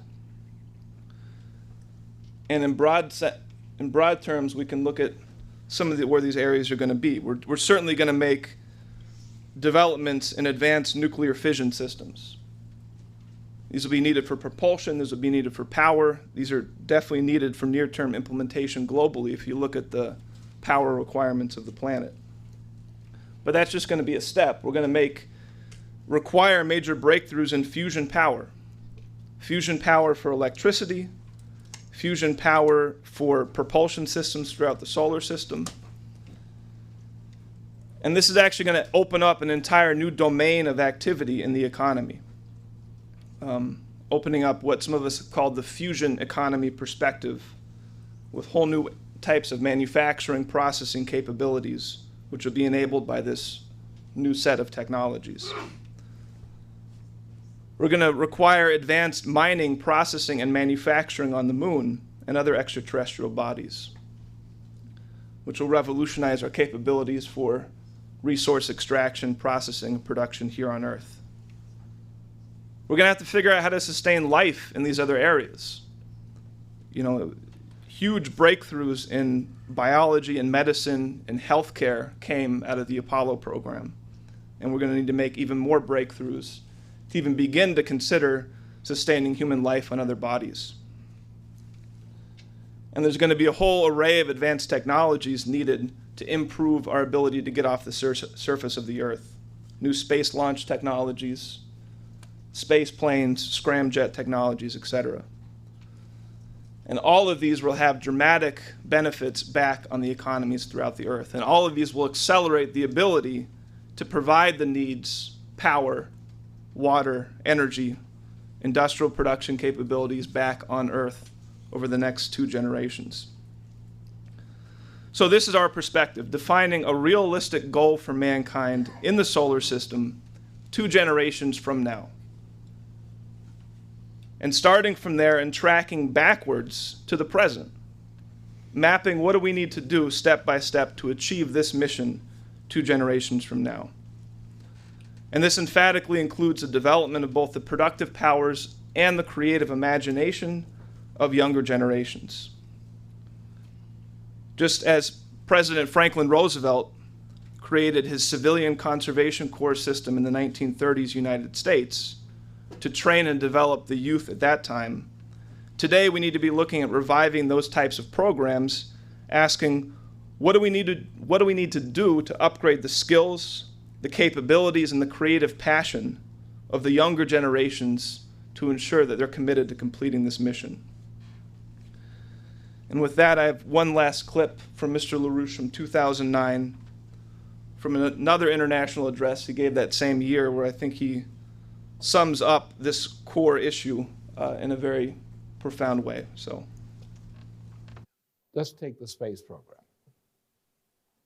We need to get at the heart of these matters in an exemplary way, and an exemplary way should also be a highly practicable way. I think the objective, because it involves a concept of a change in the image of what man is. When you go to constant acceleration as a required modality in flight of a human being from one planet to another, you're operating in a completely new kind of domain, the domain of the relativistic relations, relativistic transport. And this is a great challenge, because you have to think about when you're getting out of a one gravity situation on Earth into this kind of artificial gravity, you are in a relativistic environment. Your definition, your terms of thinking about the same old things you knew before are now presented in a new way. The human race eventually has to live in the universe. We have to live in the solar system. We have to live in the galaxy in the longer term. We have to face the challenge that represents. You have to think like an immortal person. That is to think in such terms that you are thinking about mankind in the distant future. And you're thinking about your place in relationship to mankind in the distant future and even distant planets.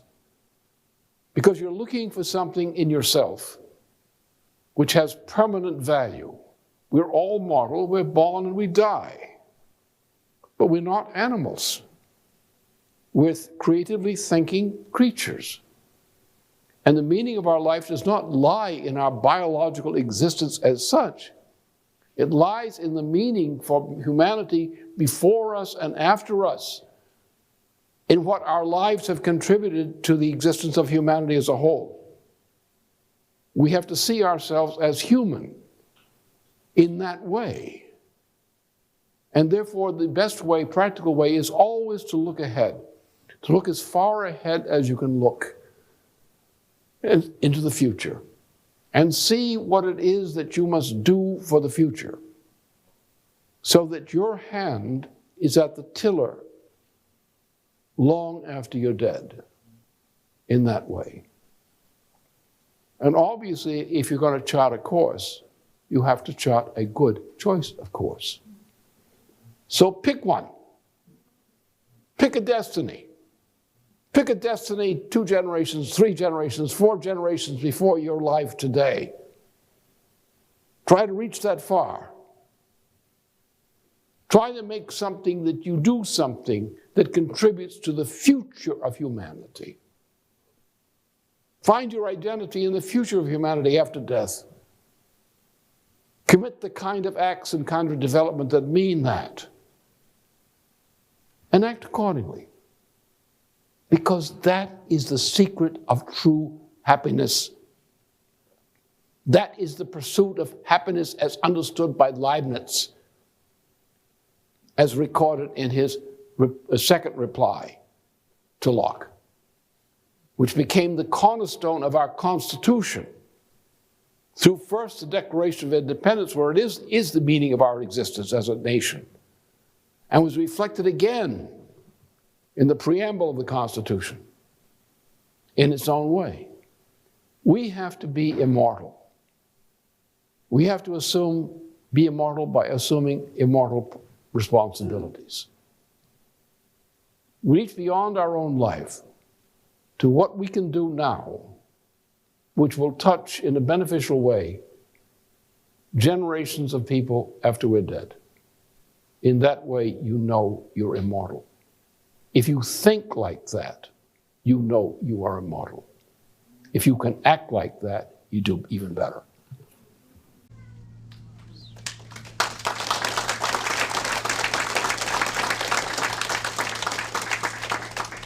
Thank you, Ben. Our concluding presentation is going to be given by Mr. Wade Goria, who's an historian, and he's the principal lecturer at the National Lighthouse Museum, which is right here in New York. And I've taken the liberty of giving the title of his presentation of Bringing the Stars to Earth, How Alexander Hamilton's Lighthouse Commission Launched a Technological Revolution in American Navigation.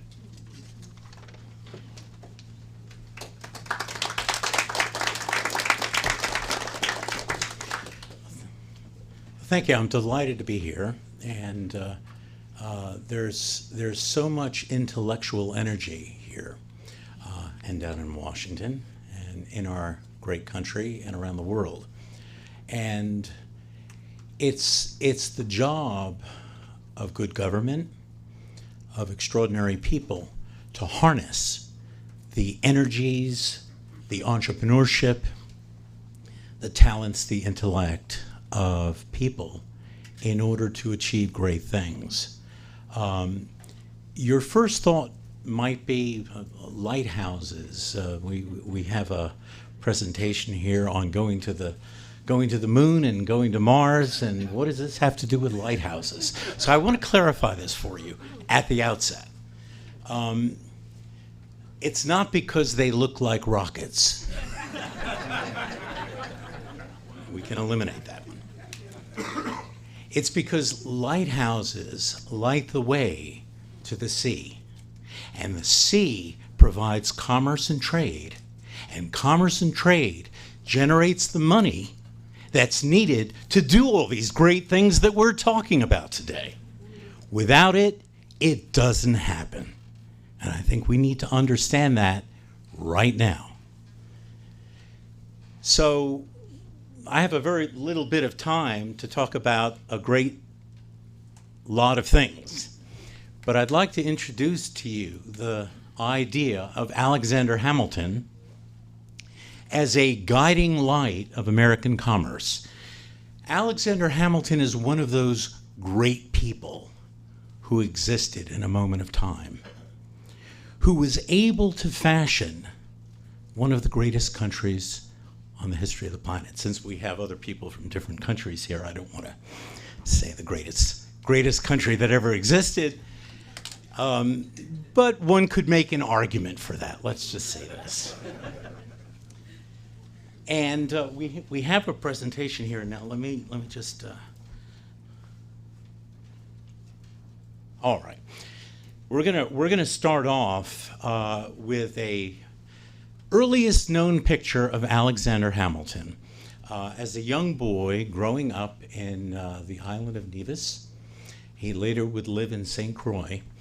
I'll just say this about Alexander Hamilton: he was a very sensitive, very engaging child. Most people who knew him as a young boy said he was a very kind and extraordinary young man. And I'll move on from that. This is the island of Nevis in the Caribbean. It's a very beautiful island. You know, the show Hamilton that has received so much attention, Lin-Manuel Miranda's musical that was based on Ron Chernow's book on Alexander Hamilton, gives you the idea that Hamilton is very different. He's sort of from a diverse background. He's Caribbean. And there's a little bit of a, I think, misconception here. The island of Nevis and St. Croix, where he later lived, gave him an extraordinarily unique background. But I'd like you to understand that the Caribbean islands, and certainly the sugar plantations of places like Nevis, were in many ways an extension of the 13 colonies. So that the next person that we see here, Nicholas Kruger, of Beekman and Kruger, this is one of the most important, arguably the most important experience of Alexander Hamilton's life.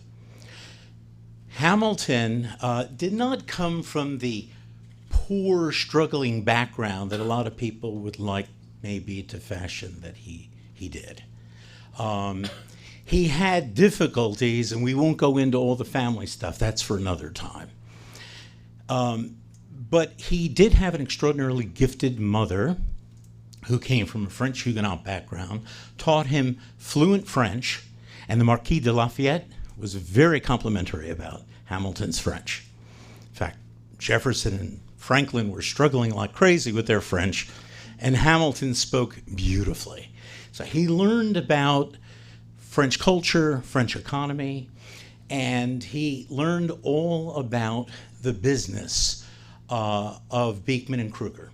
Now, this was a mercantile house, and it's a good idea right here, just to give you a bit of detail that I think would help you understand just how important this background was for Hamilton, very practical.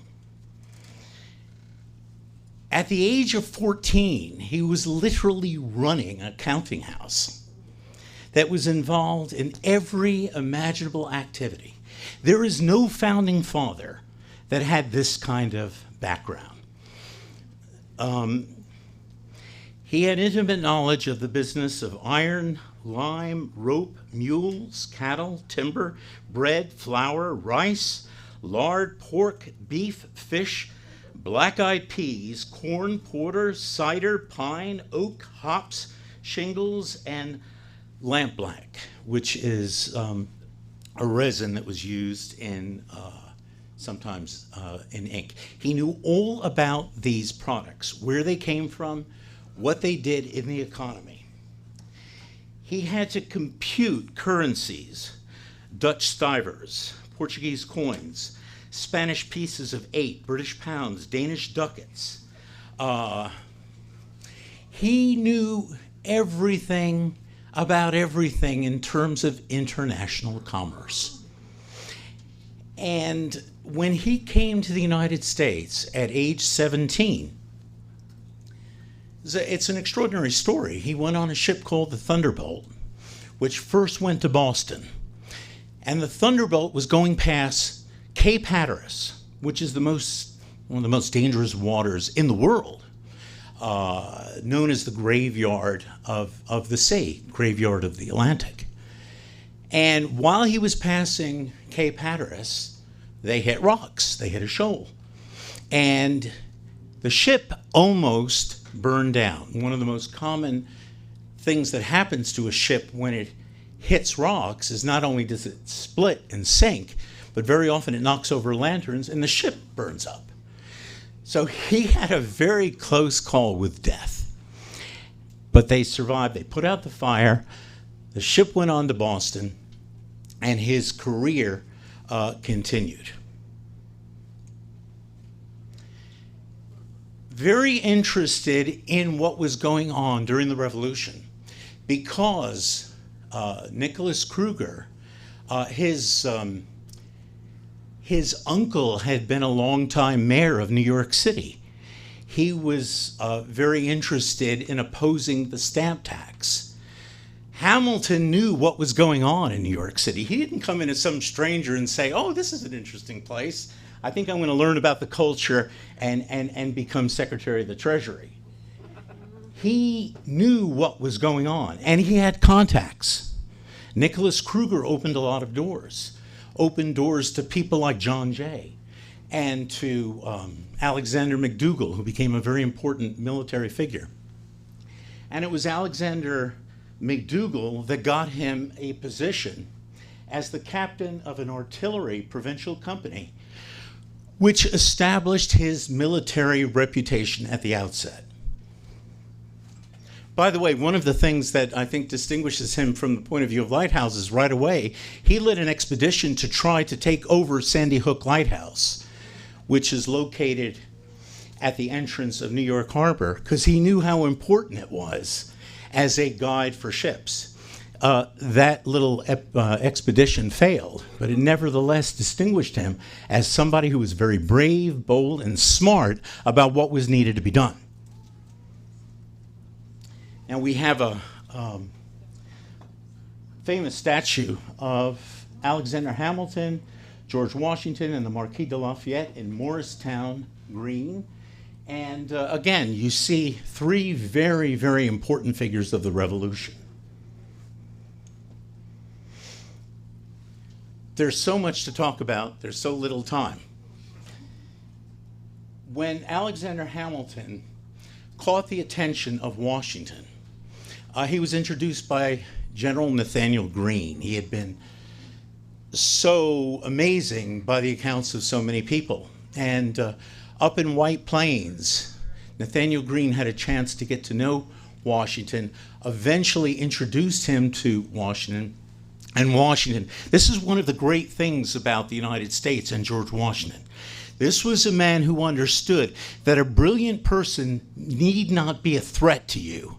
A brilliant person can be utilized in the interest, the greater interest of the United States. So George Washington is full of admiration for all the talent and skill that Hamilton has about everything.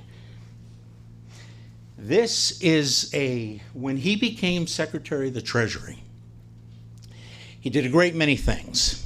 He established, he had a series of reports that I'll just briefly summarize here. One was his report on credit. The other was on banking, and the other was on manufacturing. There's others, but we don't have time to talk about that. One of the things that he understood is that credit is one of the most important things, not only for a person, but for a nation.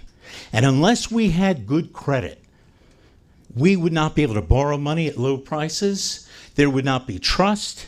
There would not be the kinds of conditions that create entrepreneurship, that create trade and commerce. So he wanted to make sure he restored our credit. He wanted to give the country a solid banking foundation. He created a mint so that we could have a unified currency. And his manufacturers, it's really a very important thing. He has this idea that tariffs need to be levied, but not tariffs that are protective and restrictive and that are going to impede trade. Tariffs that are going to help the country establish a treasury. I want you to understand that Hamilton becomes the superintendent of the U.S. Lighthouse Establishment as it was created on August the 7th, 1789, a full month and a half before he became Secretary of the Treasury. What comes first, the chicken or the egg? In this case, what comes first is the lighthouse establishment. Then you have a treasury. Because unless these ships are going to enter the harbor safely, not crash, you're not going to collect customs duties. And you're not going to be able to collect taxes from the people because we fought a 7-year revolution against taxes. So the American people are going to be asked, oh, we have another tea tax, but this time it's a U.S. tea tax. This time it's a U.S. stamp tax. It's not going to work. The only way you're going to be able to get money from the Americans is customs duties levied on ships that are going to be entering the harbors, and that will provide the basis for the revenue of the United States. So you see how important these lighthouses become. This is a famous portrait of Hamilton, which I just had to include because it's done by John Trumbull. And if you want to see it, it's at Sailor Snug Harbor. And Sailor Snug Harbor actually was made possible through the free legal services of Alexander Hamilton. Robert Richard Randall donated this Sailor Snug Harbor, which is located in Staten Island, so that sailors who were very often alone and without company would have a place to live in the most dignified circumstances. Sandy Hook Lighthouse, the oldest continuously used lighthouse in the United States. This is located Sandy Hook, New Jersey, present day Fort Hancock, which is no longer operational. and I just thought you'd like to see it. It's a beautiful lighthouse, and if you've never visited it, you should go. This is my favorite lighthouse in America. This is the Twin Lights of Navesink. Just tell you a few things about this. It was imagined by Washington and Hamilton, but it was never built during their lifetime. This is located on the highest point on the Atlantic Sea coast from Nova Scotia down to the Yucatan. It's a breathtaking place. It provides a breathtaking view. And if you've never been there, please go. This is the first place where the Pledge of Allegiance was recited in 1889. It's where Marconi discovered wireless. It's where radar was discovered. And it's actually the first building that you will see when coming to America. There used to be a 135-foot high flagpole with the biggest flag in America that would welcome people. And I'd just like to say, too, that the Lighthouse Board was highly professionalized in 1852 by a man named Joseph Henry, who decided to have operations for light experiments in the Smithsonian. And that's precisely why he wanted this building to look like the Smithsonian's Castle building. This is Cape Hatteras. This is known as Mr. Hamilton's Light. This is the lighthouse that should have been there when he was traveling on the Thunderbolt from the island of Nevis. And had there been a lighthouse, he wouldn't have had this horrible experience that ended up being the basis for the lighthouse establishment that we know today. This is the first lighthouse constructed by the new federal government. Keep in mind, this lighthouse bill is going to create the first infrastructure in America that is going to provide the basis for commerce that will provide the money for the U.S. Treasury. Cape Henry is located roughly where the Jamestown settlement was established, in the Chesapeake Bay in Virginia. And it was built by an architect that was very close to Hamilton's heart, John McComb Jr., who also built his Grange in New York City and the City Hall. The revenue cutter ship. Now, a lot of people don't associate Alexander Hamilton with the Coast Guard, but he's really the father of the American Coast Guard, because the Coast Guard starts off as the revenue cutter service. Hamilton is going to establish 10 ships that will serve Portsmouth, New Hampshire, Boston, Long Island Sound, New York City, Philadelphia, 2 in the Chesapeake Bay, and 1 down in Savannah. These ships have the job of making sure that the goods that are entering are properly taxed, that there's no smuggling. Keep in mind that Beekman and Kruger had to deal with all kinds of smuggling activities. And at a very young age, he learned all about that. He knew all the sort of dastardly techniques that were used by smugglers.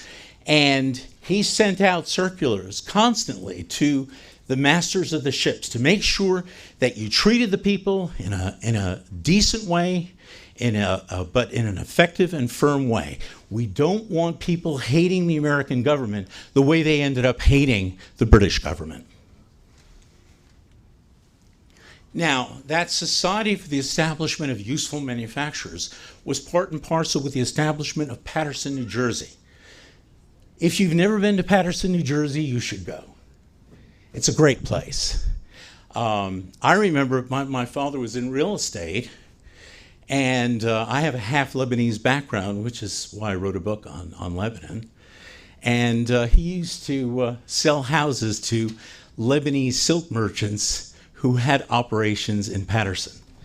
And it was, Paterson became, in many ways, the embodiment of the ideas of manufacturing and industry that Hamilton brought forward to the United States. Now we have, I think this is just a great photo, and it's from the National Lighthouse Museum, showing a type of lens. Now this was sort of an improvement on the Fresnel lens. The Fresnel lens, as it developed, would allow lights to be projected as much as 75 miles. Members of the Navy and what was then the Coast Guard were constantly complaining in the early part of the century, we can't see those lights. They're invisible. What are you going to do about it? Well, the French had someone by the name of Augustin Fresnel, who himself was very much an embodiment of the Renaissance. And he was a man of genius. And he probably wouldn't have been brought forward had it not been for the fact that Napoleon took power. And he had the professional training that the Napoleonic France could provide. And Fresnel recognized that improvements could be made. I'm not a scientist, but I can just tell you briefly that Sir Isaac Newton had very much relied on a particle theory of light. And it was Augustin Fresnel's idea of the wave theory of light that is going to revolutionize light. So that the lighthouse in Navesink is going to receive this, and it'll be the equivalent of 900,000 candles. Seen 75 miles away. The glow could be seen 75 miles away. It is going to make entry into New York City safe and very operational for the people who are going to enter the city. And what's going to happen with the Fresnel light is it will open up new sea lanes never before used. The entire world will become globalized. The concomitant development of steam technology is going to allow this to happen as well. The screw propeller of John Erickson, who saved the Union during the American Civil War with his USS Monitor. These developments are going to create a global system of tremendous wealth and power. And it is that wealth and power that eventually would allow a man to land on the moon 50 years ago, which is why we're here today. So I think we all owe a very great debt of gratitude to Alexander Hamilton, to Augustin Fresnel,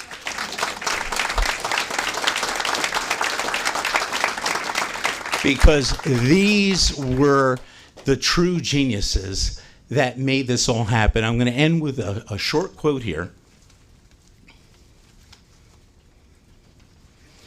And this was an editorial in 1862 in the Illustrated London Times that proudly proclaimed that Britain had now conquered an industry. The French had really led the way here, but the British were catching up. The Chance brothers were now making great lights. Had conquered an industry that had previously existed only in France. It extolled the lens's familiar intertwining of humanitarian and utilitarian impulses. Quote, "A manufacture from which emanate the useful and beautiful as kindred and inseparable spirits, where the highest faculties of the mind and the deepest sympathies of the heart have equal place, and where genius of humanity inspires and blesses the genius of science." Thank you very much.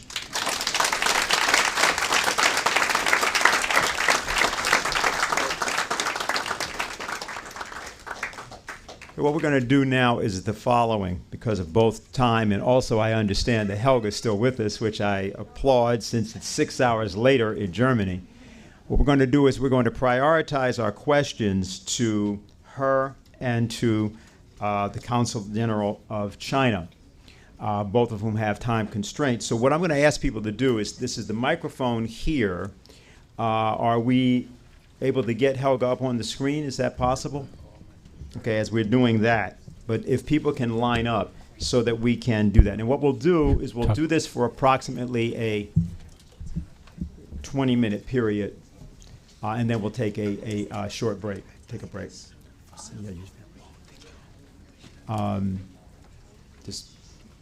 Actually, while we, let me know when we have the connection. Before we do that, we have one announcement. Are we ready to make this? Okay, great. Okay, I'm going to bring up Daniel Burke first, and then I'm confused about what's going on here. Do we have? We're all right. Okay, great. So let's have Daniel come up first. Then I want the first question be for Helga, whoever lines up. All right, and we go from there. Thanks. Go ahead. This is Daniel Burke from New Jersey, who has a special announcement. Hi. As he said, my name's Daniel Burke.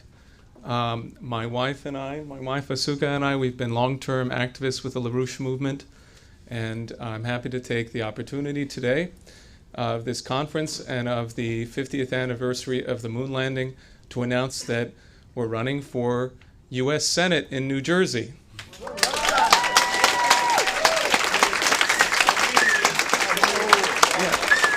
And this is our daughter, May.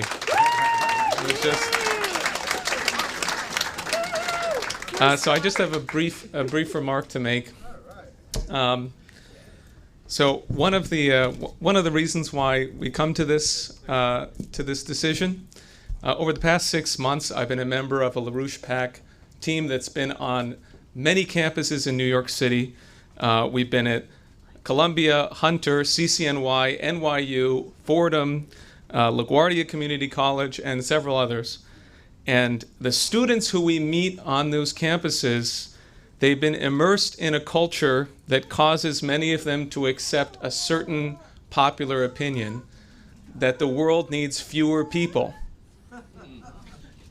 And I'm not, that's the specific idea. Their minds are haunted by a green reaper who, my friend Dick Connolly put it, who is saying to them, eliminate the human population within 12 years, or we're all dead. So, when the world casts its eyes on the United States, do we want them to see that? We want them to know the United States by the magnanimous, optimistic spirit of its youth, by the can-do spirit.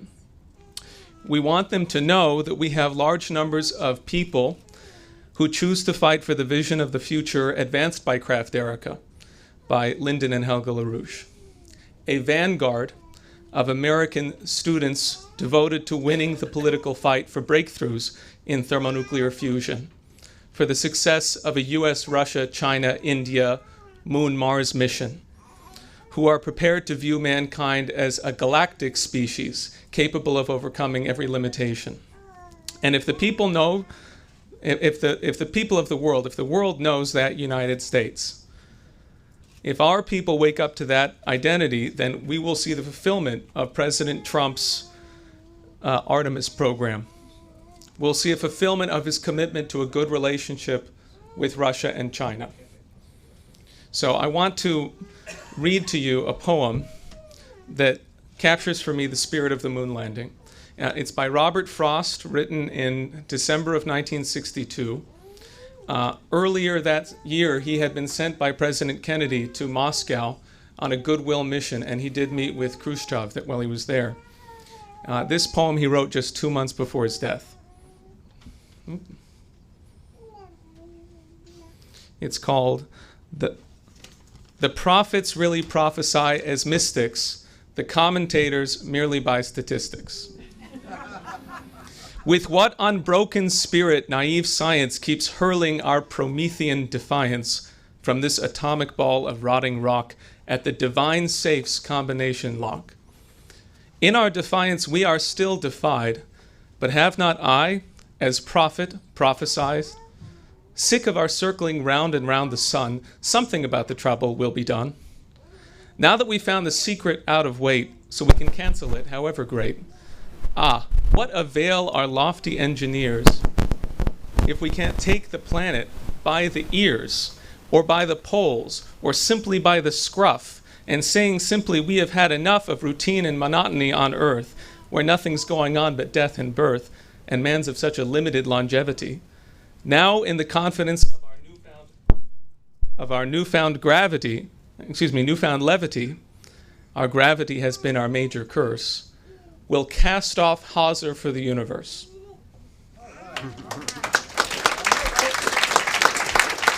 So I ask you to join the LaRouche movement in the fight to exonerate Mr. LaRouche and mankind from the dangerous frauds imposed on it. In my campaign, we will fight to dispel the pessimism that grips so many of our people by means of an unrelenting, truthful optimism, a scientific optimism. This is the character of leadership we know is necessary for the U.S. Senate and for our government. Thank you.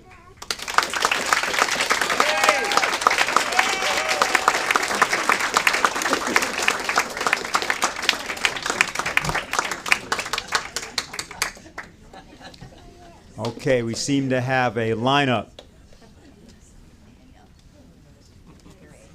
We have Helga. Okay, can we put her up on the screen? I'm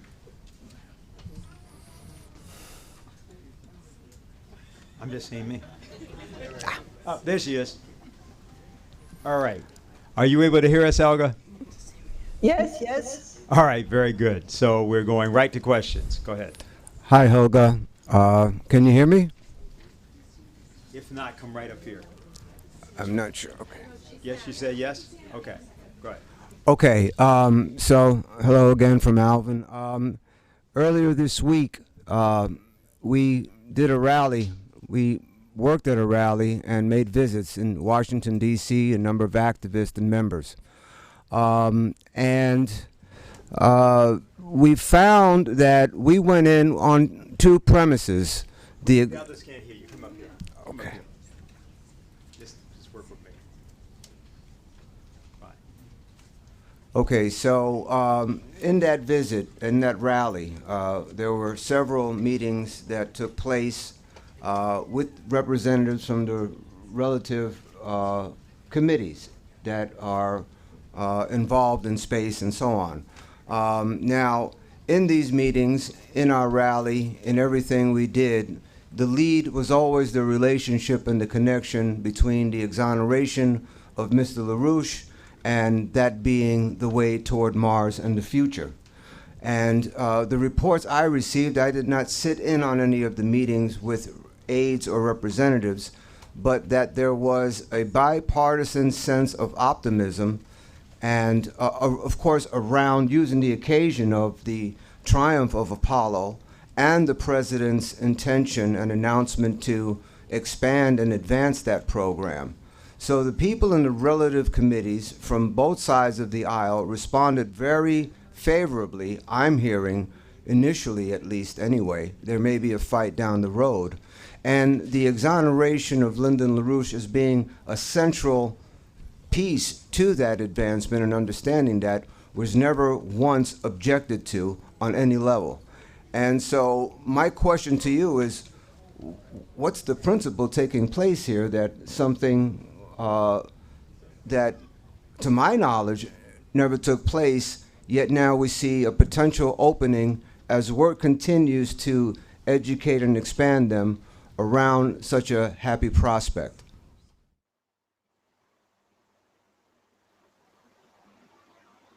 So what is your question?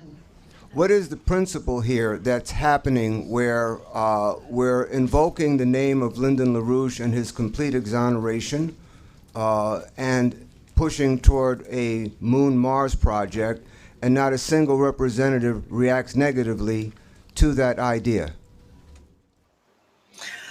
Well, that is a very good thing to hear, and it may have to do with the fact that, once people believe in the, image of man, that man is capable of overcoming any barrier which is associated with space research and travel, then what disappears is fear.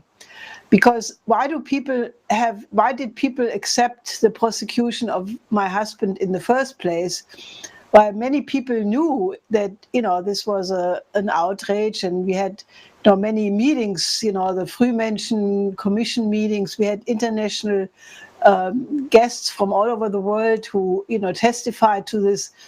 But why did people not act on it? It was because, you had first Bush Senior, then you had Clinton, which was a mixed bag, then you had 2 years of Bush, then you had 2 years of Obama. So people were always, absolutely afraid that, if you want to get along in the United States, then you have to go with the club, and the club says LaRouche is a persona non grata, and you cannot do anything with his name. Now, Trump is breaking with that environment, which causes this fear. So I'm very happy to hear what you are saying. If that is really the mood, then I think we should really go a step further and demand from these people in these commissions that, either they should make an appeal to President Trump that he should immediately exonerate Lynn, or, the alternative would be they could have any kind of investigation in the Congress. I mean, this is a case which, if Ramsey Clark said this was the biggest breaking of the law in the history of the United States, which I absolutely believe that that's the case, and that the United States cannot regain its former beautiful identity as a beacon of hope and temple of liberty. If this stain of what happened to my husband remains, well, and that is a good reason for any congressional committee to do an investigation, to investigate the biggest crime against an individual. And as Ramsey Clark said, it was not just a man, it was an entire body of ideas, the place where ideas and solutions were generated. Christa mentioned before that Kraft was a man who always would provide solutions with identifying problems, and that is absolutely the case for Lynn. And also the movement he created, this is our pride that we try to not just analyze but provide solutions. So if that's the case, then that you should go back to the same committees or members of the committees, congressmen and others, and suggest it to them that they should investigate that, because as we have said many times, and Barbara wrote several reports about this, this is the same apparatus which goes after Trump, covered up September 11th and prosecuted my husband. So that would be my answer. And if people don't see a problem with that, they should not only say so, but they should act. Thank you. Okay, try the microphone. I understand it may work. Hi, my question's for the Chinese Council. So getting all the different nations to work together is going to take a lot of coordination. So how do we coordinate the development of new technologies, and also ensure that every nation has access to the new technologies that we develop?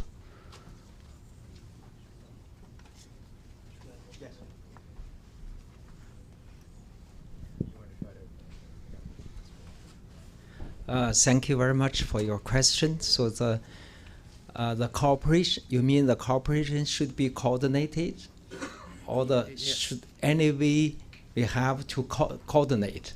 Yes. Yeah, I think so. The international cooperation in the field of science technology has been a lot of mechanisms, the bilateral or multilateral. So even between China and the USA, 40 years ago, we have signed the governmental agreement on the cooperation in the field of science and technology during the Deng Xiaoping's time. So it's the first official agreement we signed after China's adopted the open to outside and the reform. So we really think the last 40 years, this agreement play a great framework for the coordination, for the cooperation in the field of science and technology. But anyway, there are some problems, especially those days. But we do prefer what we have done before. Yeah, I don't know that I have answered your question. Yeah, that's good. Thank you. Yeah, for the space, maybe space cooperation, we also had a lot before. But unfortunately, more than 10 years ago, there was a sum of barrels. So your Congress made made a proposal not to cooperate with China. So it almost stopped the coordinating or cooperation between China and the USA in the field of space. Yeah, so that's the problem. So something like some of the international conference here, our experts have been invited, but we couldn't get visas. So 10 years ago, it was okay. So because the participants invited from China is very limited. But nowadays, for example, like last year, so there was a big space science conference here in USA. A lot of Chinese, because that time, I think a lot of Chinese scientists had been invited, but they couldn't get visa to come. So that's the problem. So the scientists in this area, they are talking each other. They say, okay, next time we should have such big international conference, not in USA, but somewhere else, because for visa. Okay. Thank you. Thank you. Next. Next. Yeah, this was okay. Yes, this question's for Helga. I was just thinking about the fact that we're doing all this new technology on the moon, and is it possible to hide intelligence information on computers on the moon, perhaps through the new quantum computers being developed or do some other means? And if that's true, then is it possible to use the fact that intelligence can be hidden on the moon to be used to champion LaRouche's ideas and perhaps push him to get exonerated for the fact that people will see that his ideas are very relevant and predicted some of what has occurred? So could we use that to sort of champion him amongst the people and say this is why his ideas must be accepted and why politicians such as him must be, seen in a good light and freed? So I just want to get your expert opinion on that. Dennis, would you be so kind to just repeat this because I had acoustical problems? This is a kind of hard question to repeat. I'm trying to understand it. You want to know whether or not if we get LaRouche's ideas. Well, yeah, because let's say with the new if we go to the moon, right? Yeah. It might be possible to hide intelligence amongst the moon. Like if we have computers or anything up there, we can now hide data away from the Earth. Let me just say one thing here. You're asking about, he's saying that because we are going to be going to the moon, that you can have technologies that can hide intelligence on the moon, and you're relating this in some way to Lynn's importance? Yes. Well, I'm saying, is there a possible link that could be used for the fact that he talked about going to the moon? And so anything with like that type of link? Helga, I think I'm going to take a prerogative of the moderator and say something here which might be useful. We don't have to find a reason to make Lynn important. There's no gimmick that will cause people to recognize Lyndon LaRouche's importance. It's recognized already. What it is that people are afraid because of the implications of the power of the ideas of people like Raft Erika or Lyndon LaRouche or the Chinese, for that matter. It's not that there's something special we can do that will then make people see how important he is. They know how important he is. Okay, I understand. And that's what I can say. Now I guess there might be a different way of putting it, but that seems to be what your question was.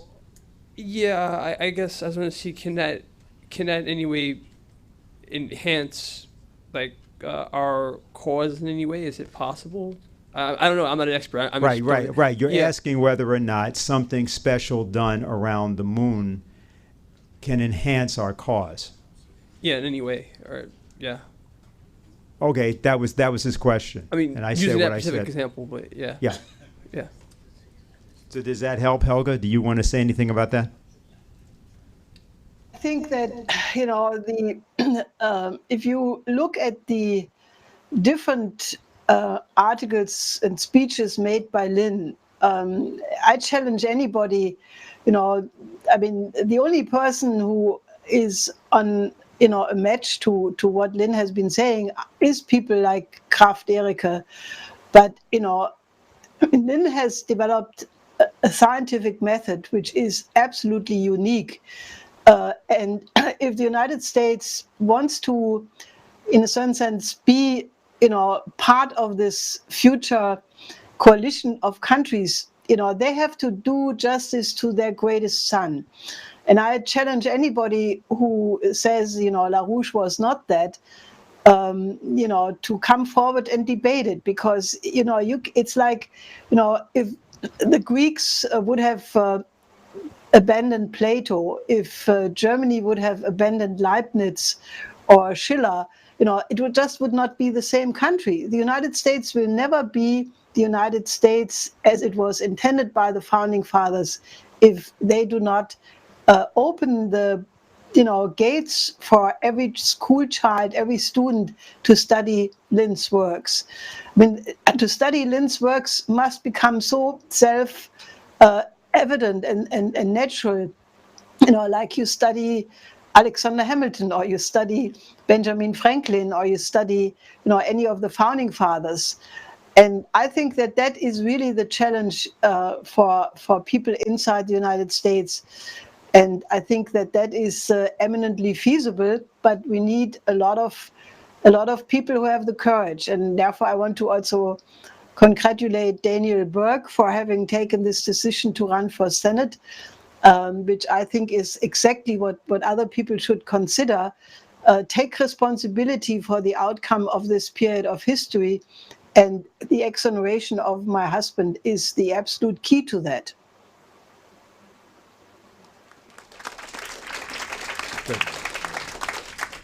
I'll just add with that at this point, people should join the Schiller Institute. People who are not members should join. They should go back to the table when we conclude and become members. That will help. And in addition, I think that today, when you leave, one thing we can do is to make sure that the woman on Mars, which you saw, this is a perfect day to make sure that this is spread far and wide all over the world.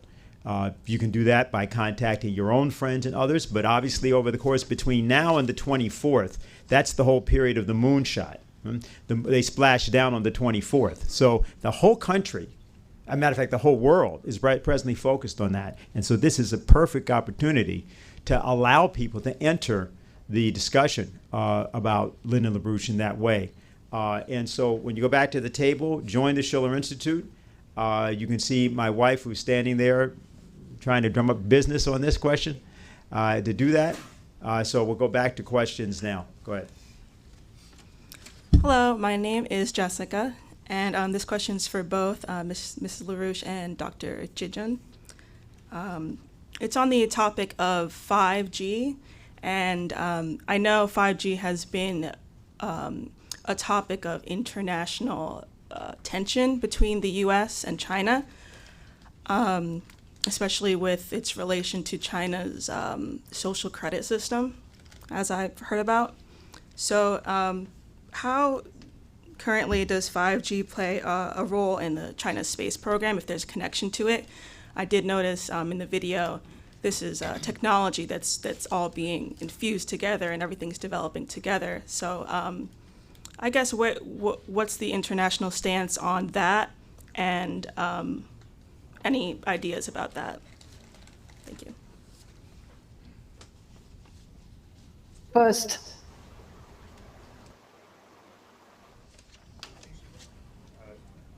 Sorry, you want to take it first? Yeah.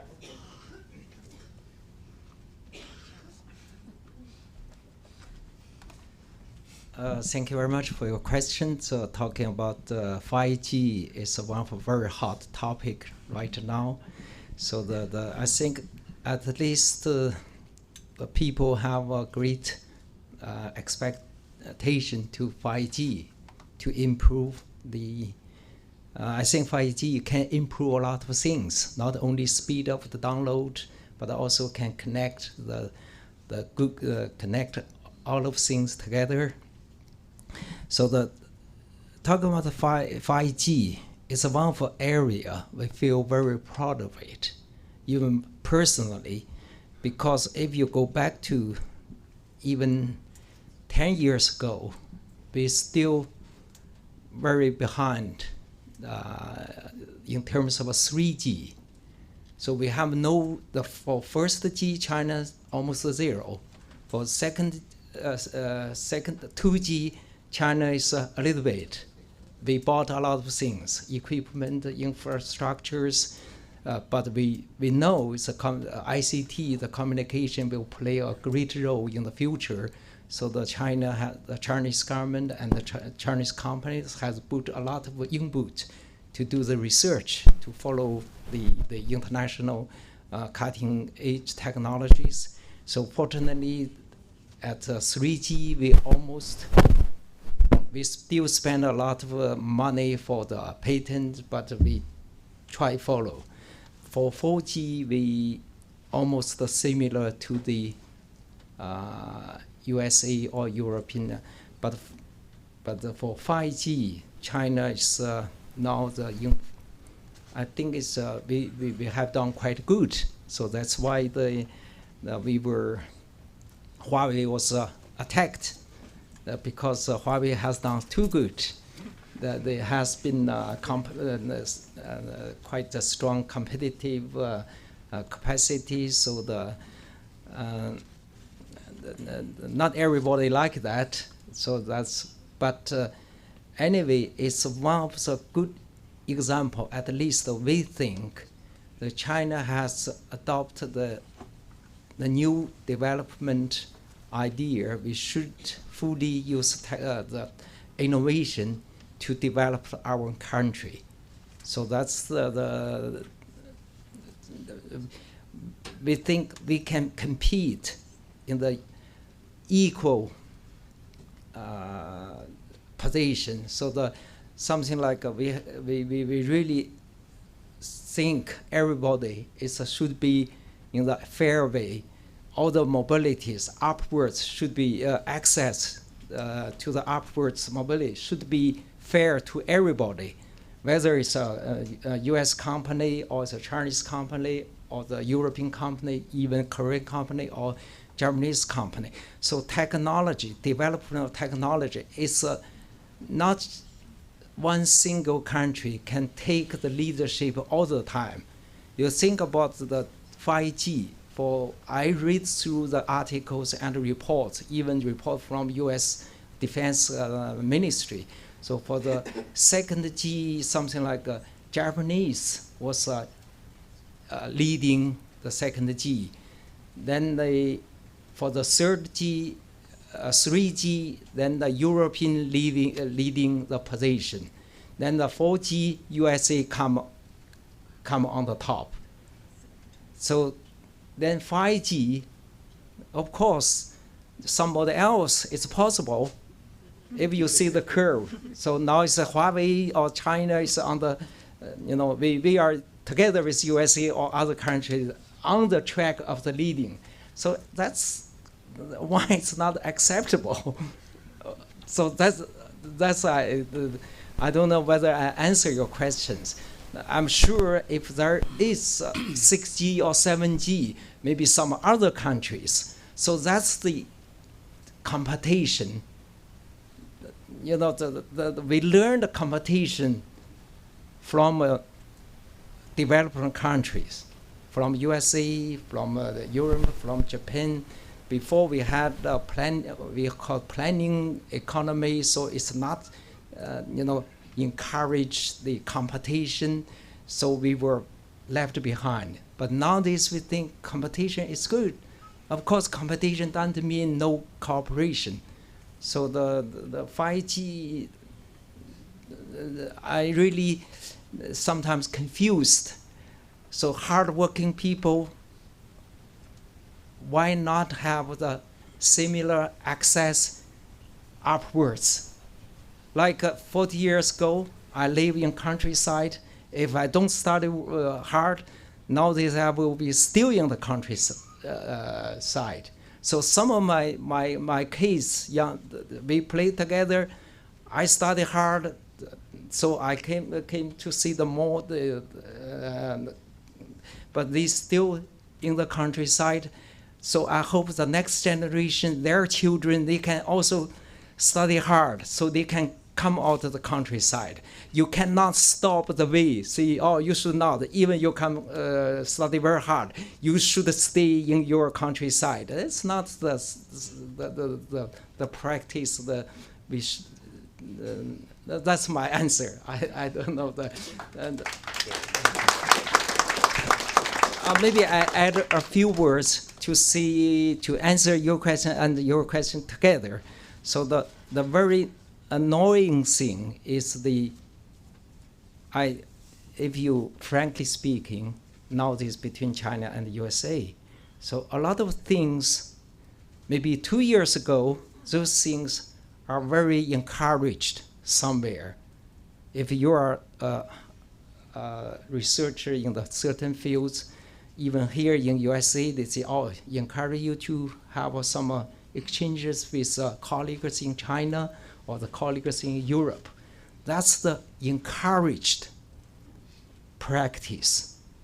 So someone is encouraged to see whether you are Chinese American scholar in school, in university, or you are just the original, the local American. They encourage them to work with researchers outside, including China. But nowadays, it's a very bad atmosphere. They just make very individual cases. Then to see the Chinese scholars not disclose something or not, they steal the technologies. So they make the new fears. So something like now we have different multi-level fears. The American administration is fair in China, is grown up, they're rising up, but at the same time they took a lot of very hard rules to restrict the exchanges and the cooperation between scholars. So make another fair, especially targeting to the Chinese aesthetic groups. So make everybody, like the Chinese scholars here in USA, feel they are targeted, profiling. So that's not good, because we think the people all mentioned here is cooperation, international cooperation, openness. So those things is not follow the rules of the open. It's not the scientific for the science and the research. It's not not supportive, but very disappointed. Thank you. Thank you.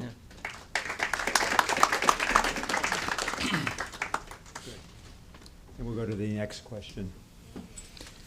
Thank you so much. My name is Anatolio Ndomba. I'm ambassador of Equatorial Guinea to the United Nations. I would like to really thank Mr. Richard Black and the Institute for inviting me and for this conference, very, very interesting conference. I think really that there is a very optimistic future for the humanity after listening to all these speakers, and I appreciate, I thank so much to everyone that has given us all this explanation.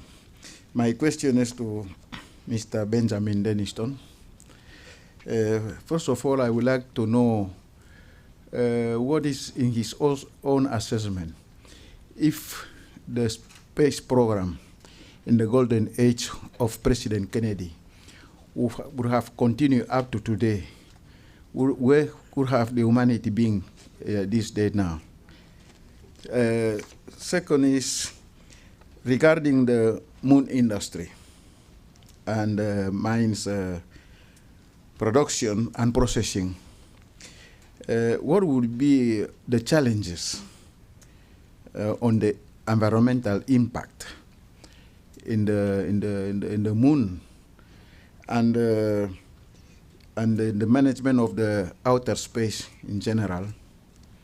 And also, it has been said that the space belongs to nobody, therefore there could be cooperation.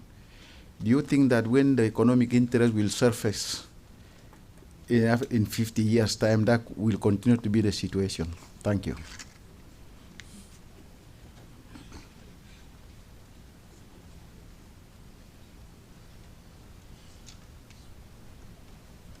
I certainly thank you for your very good questions. I think I'm going to start with the second one on the challenges and environmental challenges of mining and developing these bodies on the moon, other places in the solar system. Mr. LaRouche had developed a very, I think, important insight into conceptually how to think about this process. We live on Earth. We develop resources from Earth. A key factor in our relation to the planet Earth has been the biosphere. As we heard from Croft Erica, he developed some very useful conceptions about this. Mankind's ability to produce what he needs to survive, to improve his conditions, has been related to our ability to manage and develop the biosphere, including many of the resources we mine are products of the biosphere over long periods of time. You know, coal, oil, these things. Even various mineral deposits have been concentrations. So when we look to space, one of the big challenges, there was no biosphere on the moon, at least not that we've seen. So many of the resources are very dispersed. They're very not concentrated in high concentrations. So that is a major challenge for us to kind of, in a sense, subsume that the level of work required with even higher levels of technology to develop the resources from these bodies where they're not concentrated. You didn't have this biosphere that was doing all this work, building up the mineral resources in different places. So in a certain sense, that is actually taking on that challenge is going to be incredibly important for Earth, because that'll completely revolutionize our ability to improve our management of the planet, our ability to manage lower quality resources, and really end this idea of resource limitations. You know, the resources are there. A lot of times it's the issue of how concentrated are they, how rich are these resources, what's the state of organization of the material we need. So it's not an issue of no resources, it's an issue of, is our technology advancing fast enough to give us the ability to develop what we need out of what's there? And going to space, tackling challenges like mining the moon, helium-3 is an excellent first target to really challenge us with these kinds of missions. Will drive our capabilities for all of these areas. Where we would be today, I'm cautious to even venture into that. If we'd continued with what Kennedy started, I mean, it certainly would be, you know, just on the basic side, you know, lack of development is a killer that kills people. And we have suffered on a planet unnecessarily for lack of development for some time. So we could certainly, on that side, obviously look to what could have been, and a certain tragedy of what didn't happen for not sharing the available technologies. Nuclear power could have been developed in abundance. You know, we could already be mining the moon for helium-3. We could be far, far beyond all of these issues of, you know, we could already be beyond the point that we need to get beyond now, which is just people struggling for basic survival, right? That's something that we can now end. The idea that basic human conditions of life, power, electricity, I think all of us today appreciate air conditioning because we came from outside today. You know, these give you the conditions to be creative, to be people, to be human, right? And to deny these things, fresh water, transportation, the ability to travel to around your own country to other countries. You know, these basic physical conditions of life, you know, those all could have been met. They need to be met. But then always, you know, that just creates the next step for the next stages of exploration. And, you know, I think taking that mission up now is critical. And what Mr. LaRouche left us, you know, in these wonderful addresses, and I would fully encourage everybody to watch these full remarks that he gave. I mean, he gave many, many addresses, many speeches, but you know, some of these ones we've highlighted from 2009 are definitely excellent places to start. And I think taking that vision of mankind is a creative species, we create the future. So in a certain sense, it's on us now to decide what's that future we want to create. And that's where it starts from. So I think taking his sentiment there, his mission there, and taking that as our mission, I think is the important thing today. Thank you for your questions.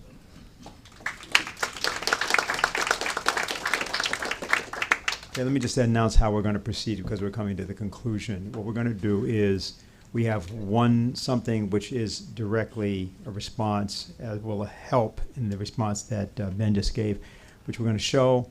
Then we have the question here, and I'm going to then ask Helga to give a concluding statement. So if we can roll the video first. My name is Dr. Aaron Olson. I'm currently the chairman of the Novamoto Energy Company and a former NASA Space Technology Research Fellow at the University of Wisconsin's Fusion Technology Institute. I'm happy to be able to participate in today's celebration of the Apollo 11 moon landing. My PhD work wouldn't have been possible without the tremendous legacy of the Apollo program. In the future, the world will need more and more energy to keep up with the growing population and the rising standards of living across the globe. Fusion can be a part of this solution, and helium-3 could be used to produce nuclear power without nuclear waste and radioactivity. Helium-3 originates from fusion reactions in the sun and spreads across the solar system via the flux of charged particles that we refer to as the solar wind. No inner solar system objects have retained a significant amount of helium-3 except for the moon, which has been estimated to have retained over 1 million tons of helium-3. The moon's lack of a substantial atmosphere and magnetic field have allowed the solar wind to bombard its surface for over 4.5 billion years. Samples from the Apollo and Luna missions confirm the presence and concentration of helium-3 on the moon. If used in reactors, this helium-3 could amount to over 1,000 years of fusion energy. Researchers from the University of Wisconsin's Fusion Technology Institute were the first to make the connection between lunar helium-3 and fusion power in the mid-1980s. Research and design work for helium-3 capable fusion reactors and lunar miners has continued at the FTI throughout the last 30 years. My PhD research was focused on the development and testing of technology to extract helium-3 from lunar soil. The research consisted of implanting helium into lunar soil simulant, processing the implanted simulant through a heat pipe heat exchanger, and then measuring the remaining helium content of the processed simulant by thermal desorption in a vacuum mass spectrometry system. The results of the research proved that 1. Helium can be implanted into batches of over 2 kilograms of fine-grained lunar regolith simulant. 2. That sub-100 micron JSC-1A lunar regolith simulant can be processed through heat pipe heat exchanger matrices with gaps as small as 1 millimeter. And 3.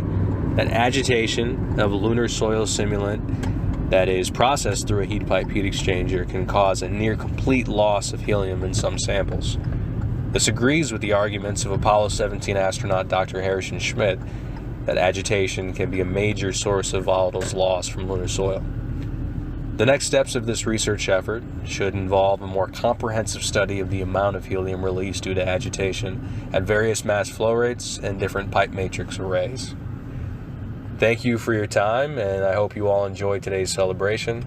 I wish I could be there today with you all, but I feel like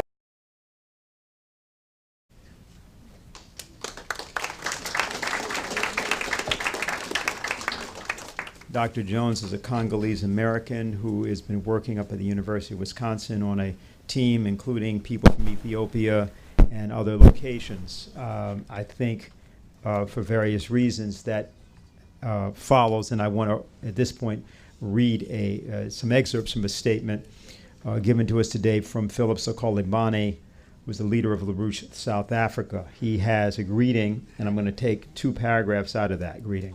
He says, "I send greetings to those brave souls gathered in New York City to celebrate the greatness of mankind on the 50th anniversary of the Apollo 11 mission.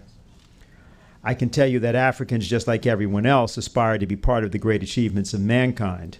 The true racist is someone who would keep Africans from participating in the renewal of space exploration, as proposed by your president, Donald Trump. Humanity is not, as his evil royal virus, Prince Philip, tells us, the problem that despoils nature, but the solution to every problem.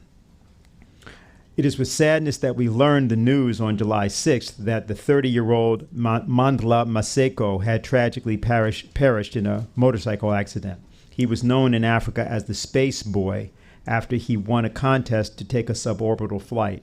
He was to be the first African in space, and he took that honor very seriously, training as an astronaut with NASA in the United States and traveling in South Africa and far and wide in Africa to inspire people to look to the stars as their destiny. Maseko was fond of saying, "The sky is no longer the limit." There was a huge outpouring of grief and respect from people all over Africa on the news of his passing. Maseko never got to space, but if we do what's right, and if we are willing to fight against the evil that seeks to prevent it, thousands of Africans will get there and more. Best wishes for the success of your conference, Philip Sokolibane.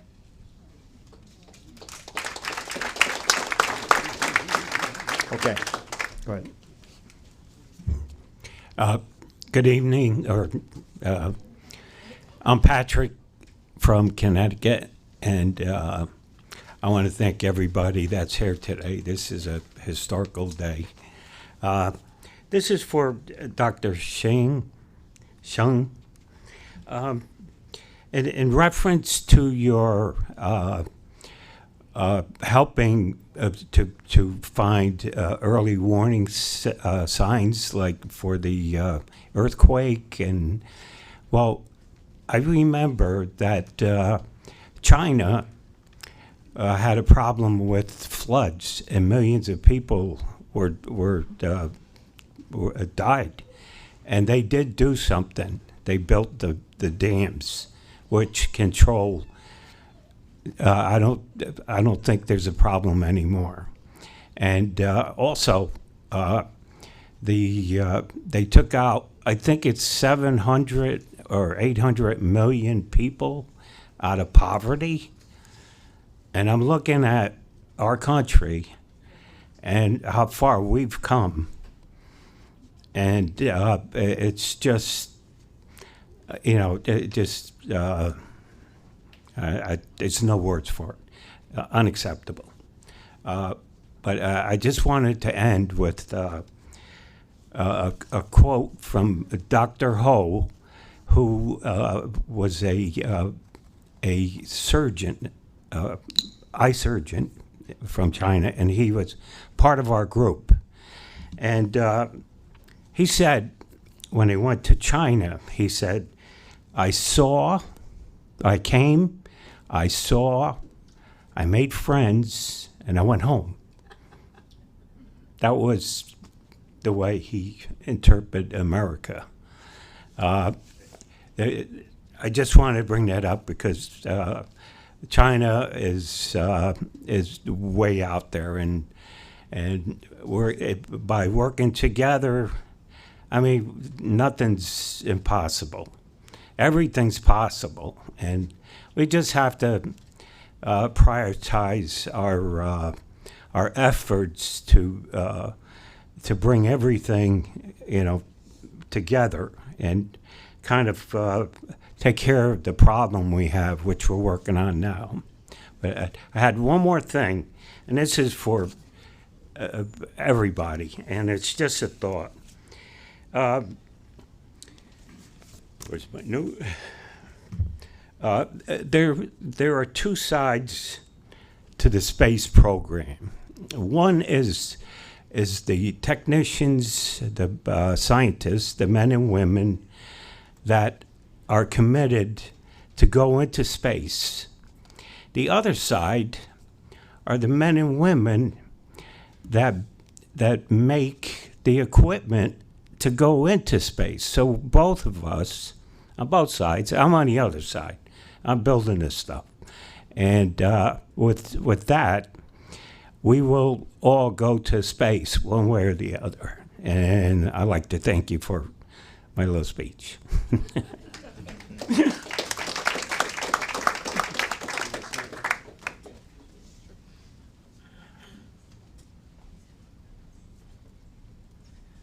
Thank you so much. I think your comments. I did mention the earthquake, the technology forecasting about the earthquake. So it's a really fantastic technology, at least for China. China's big area, so earthquake is one of the natural disasters. You have also mentioned the floods. It's similar to China. We have a few, we have a lot of, it's also one of the natural disasters happen very often, every year. So China is, we always, when we work together or meet together with foreign friends, we always mention that we are not so lucky for the geophysical location. If you see the Earth, China is we have very small part. We are very lucky. It's only down the Yangtze River. That part, if you see the Earth, how do you call this? Then you see this line, the Yangtze River, equator, it's in the world. It's the best part of the world. The similar equator is all the desert or the dry areas. But if you go a little bit up, you see the most of the part of China, similar the equator to the Europe. The Europe and other part, USA, all the greens, forestry, but in China, the big parts are desert, dry places with a very limited water supply. So the most of the area is a lot. So in this way, China, we have different problems. Down the south, we have a lot of floodings. Up north, so dry. So it's even very bad for agriculture. So we do need the different technologies to tackling the different problems. So that's why the Chinese people have to work very, very hard. You should find a way to build up the dams to stop the flood. At the same time, you should try to find the fresh water in the mountain areas, in the desert. So it's really the big challenge. So the gentleman talking about the people have to move because of a Three Gorges project. It's true. It's about few millions people. They have to move from the area we built up the dam. But in China, I would like to see there are some other areas, a lot of areas. If people in the very serious conditions, the geophysical conditions. Many years we try to see they are still in the poverty. We try to help them, but at last the people realized the only way to get rid of poverty for those people is moving them from the location now they are staying.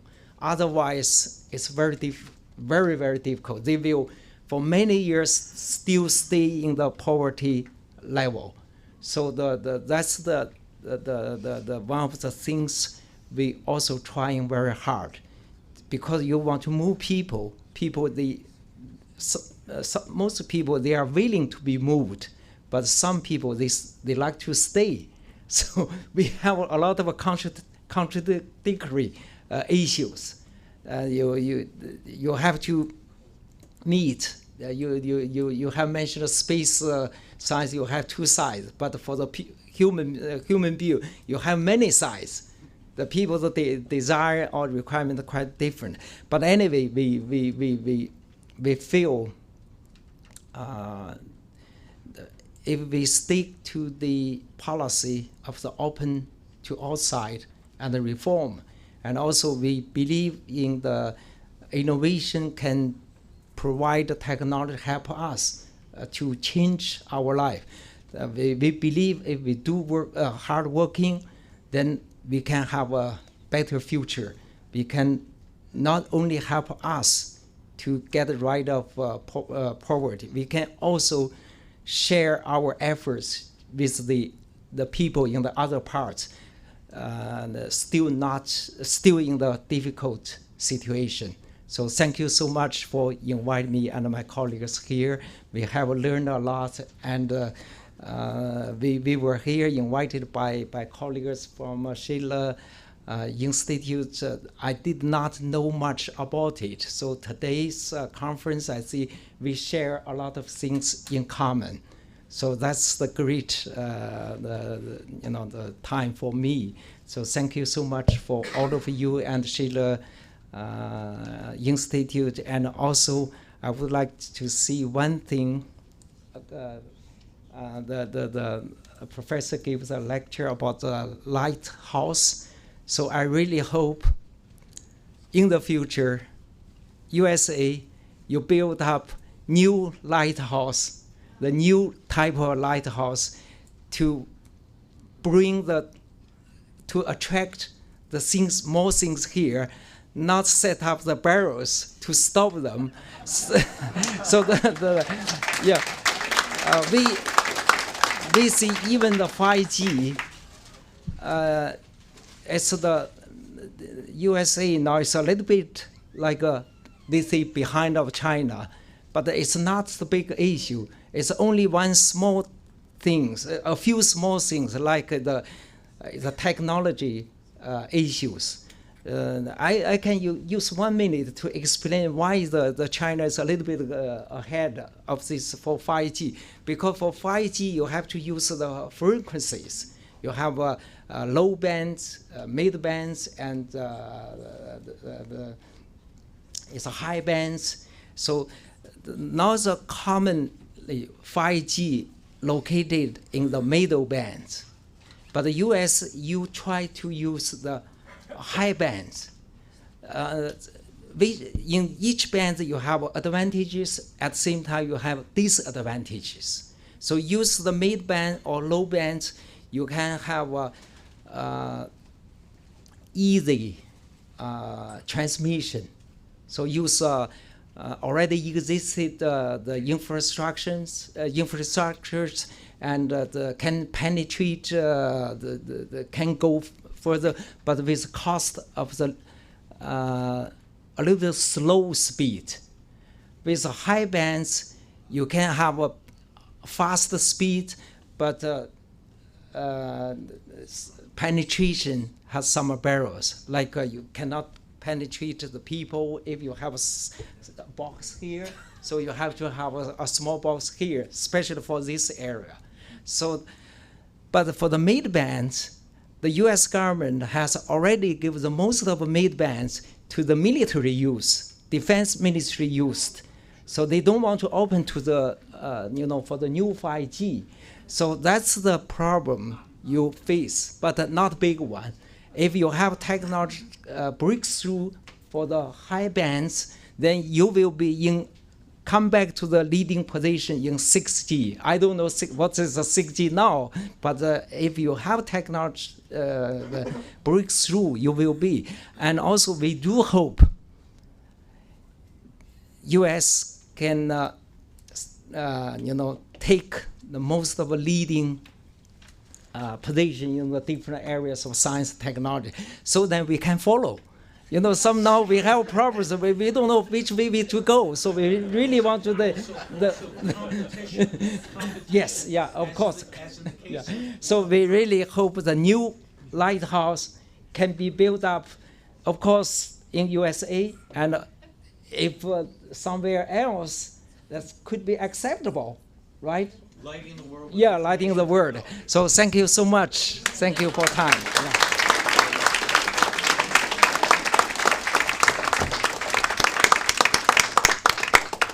Believe it or not, I believe that Helga is still with us. Is that the case? She managed to get through all of this? All right. Well, I'm sure that Helga will have some views of some of what she heard, but let me just say the following. I want to really thank her for being on.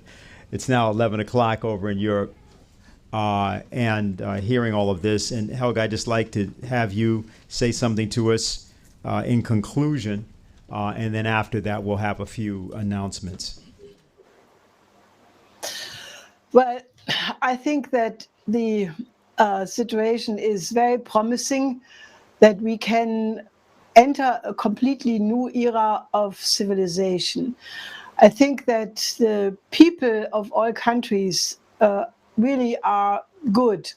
I think the evil which exists right now comes from the old order, the old paradigm, where some people who are clinging to the liberal model of doing things which in the West has favored a few and, actually made a lot of people poorer, destroying even the middle class.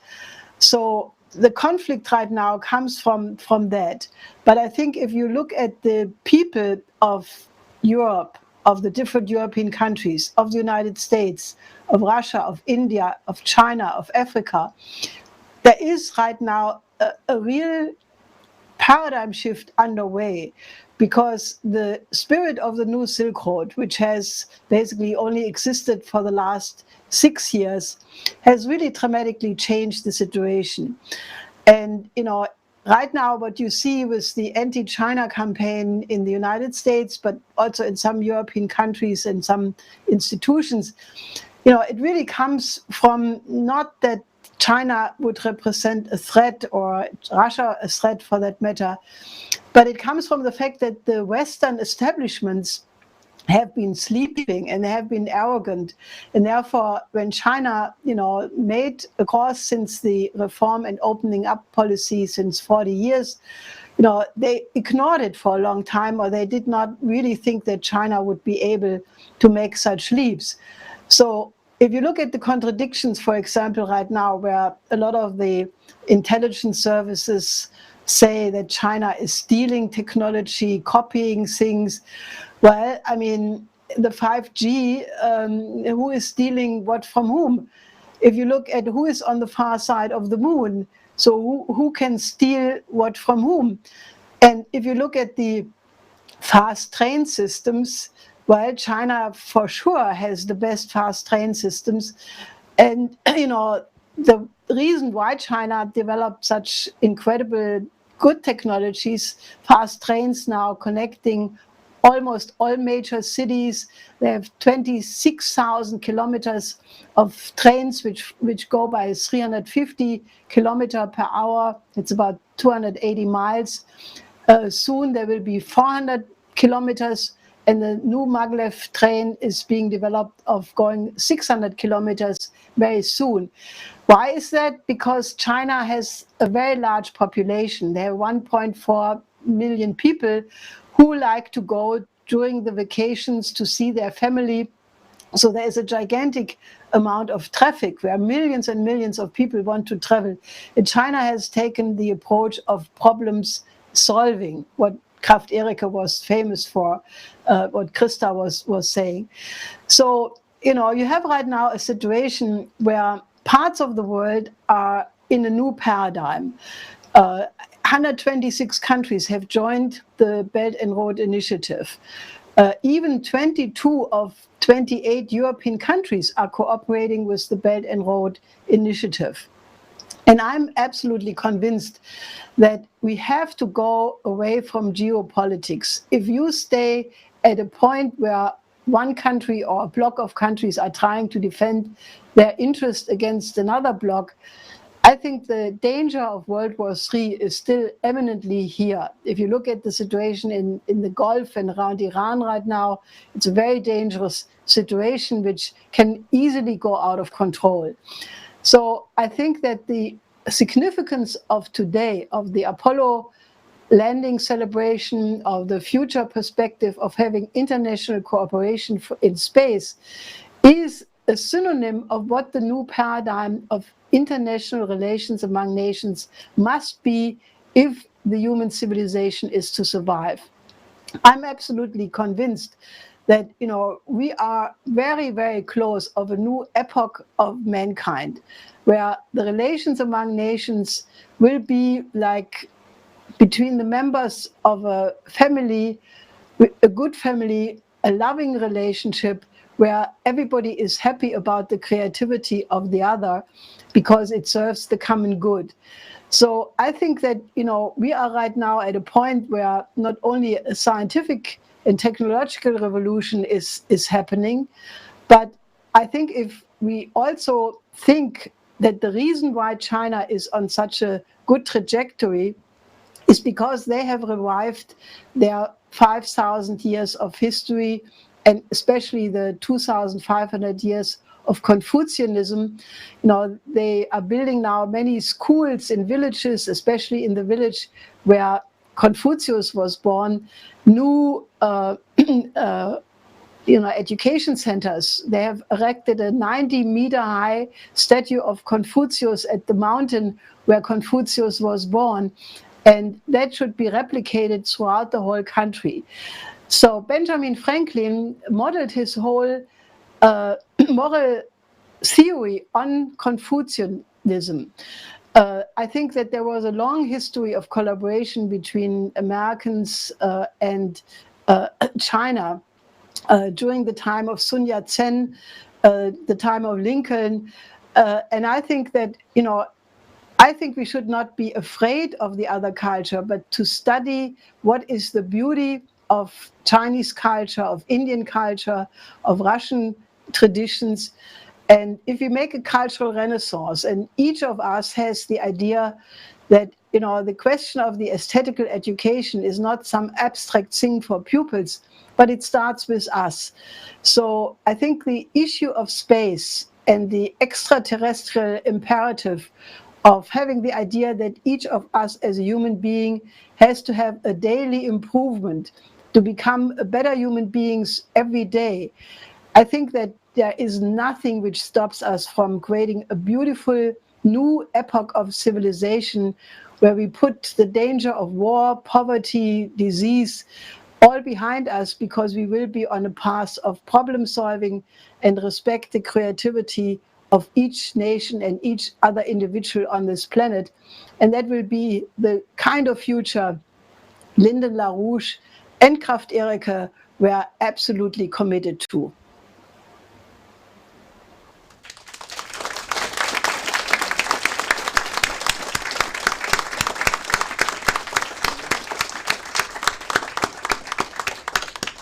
We're now at the conclusion of our program for today. Let me point out that 7 years from now, this country will be 250 years old. The American Revolution took place over the period from 1776 to 1783. The past 50 years have not shown America in its best light.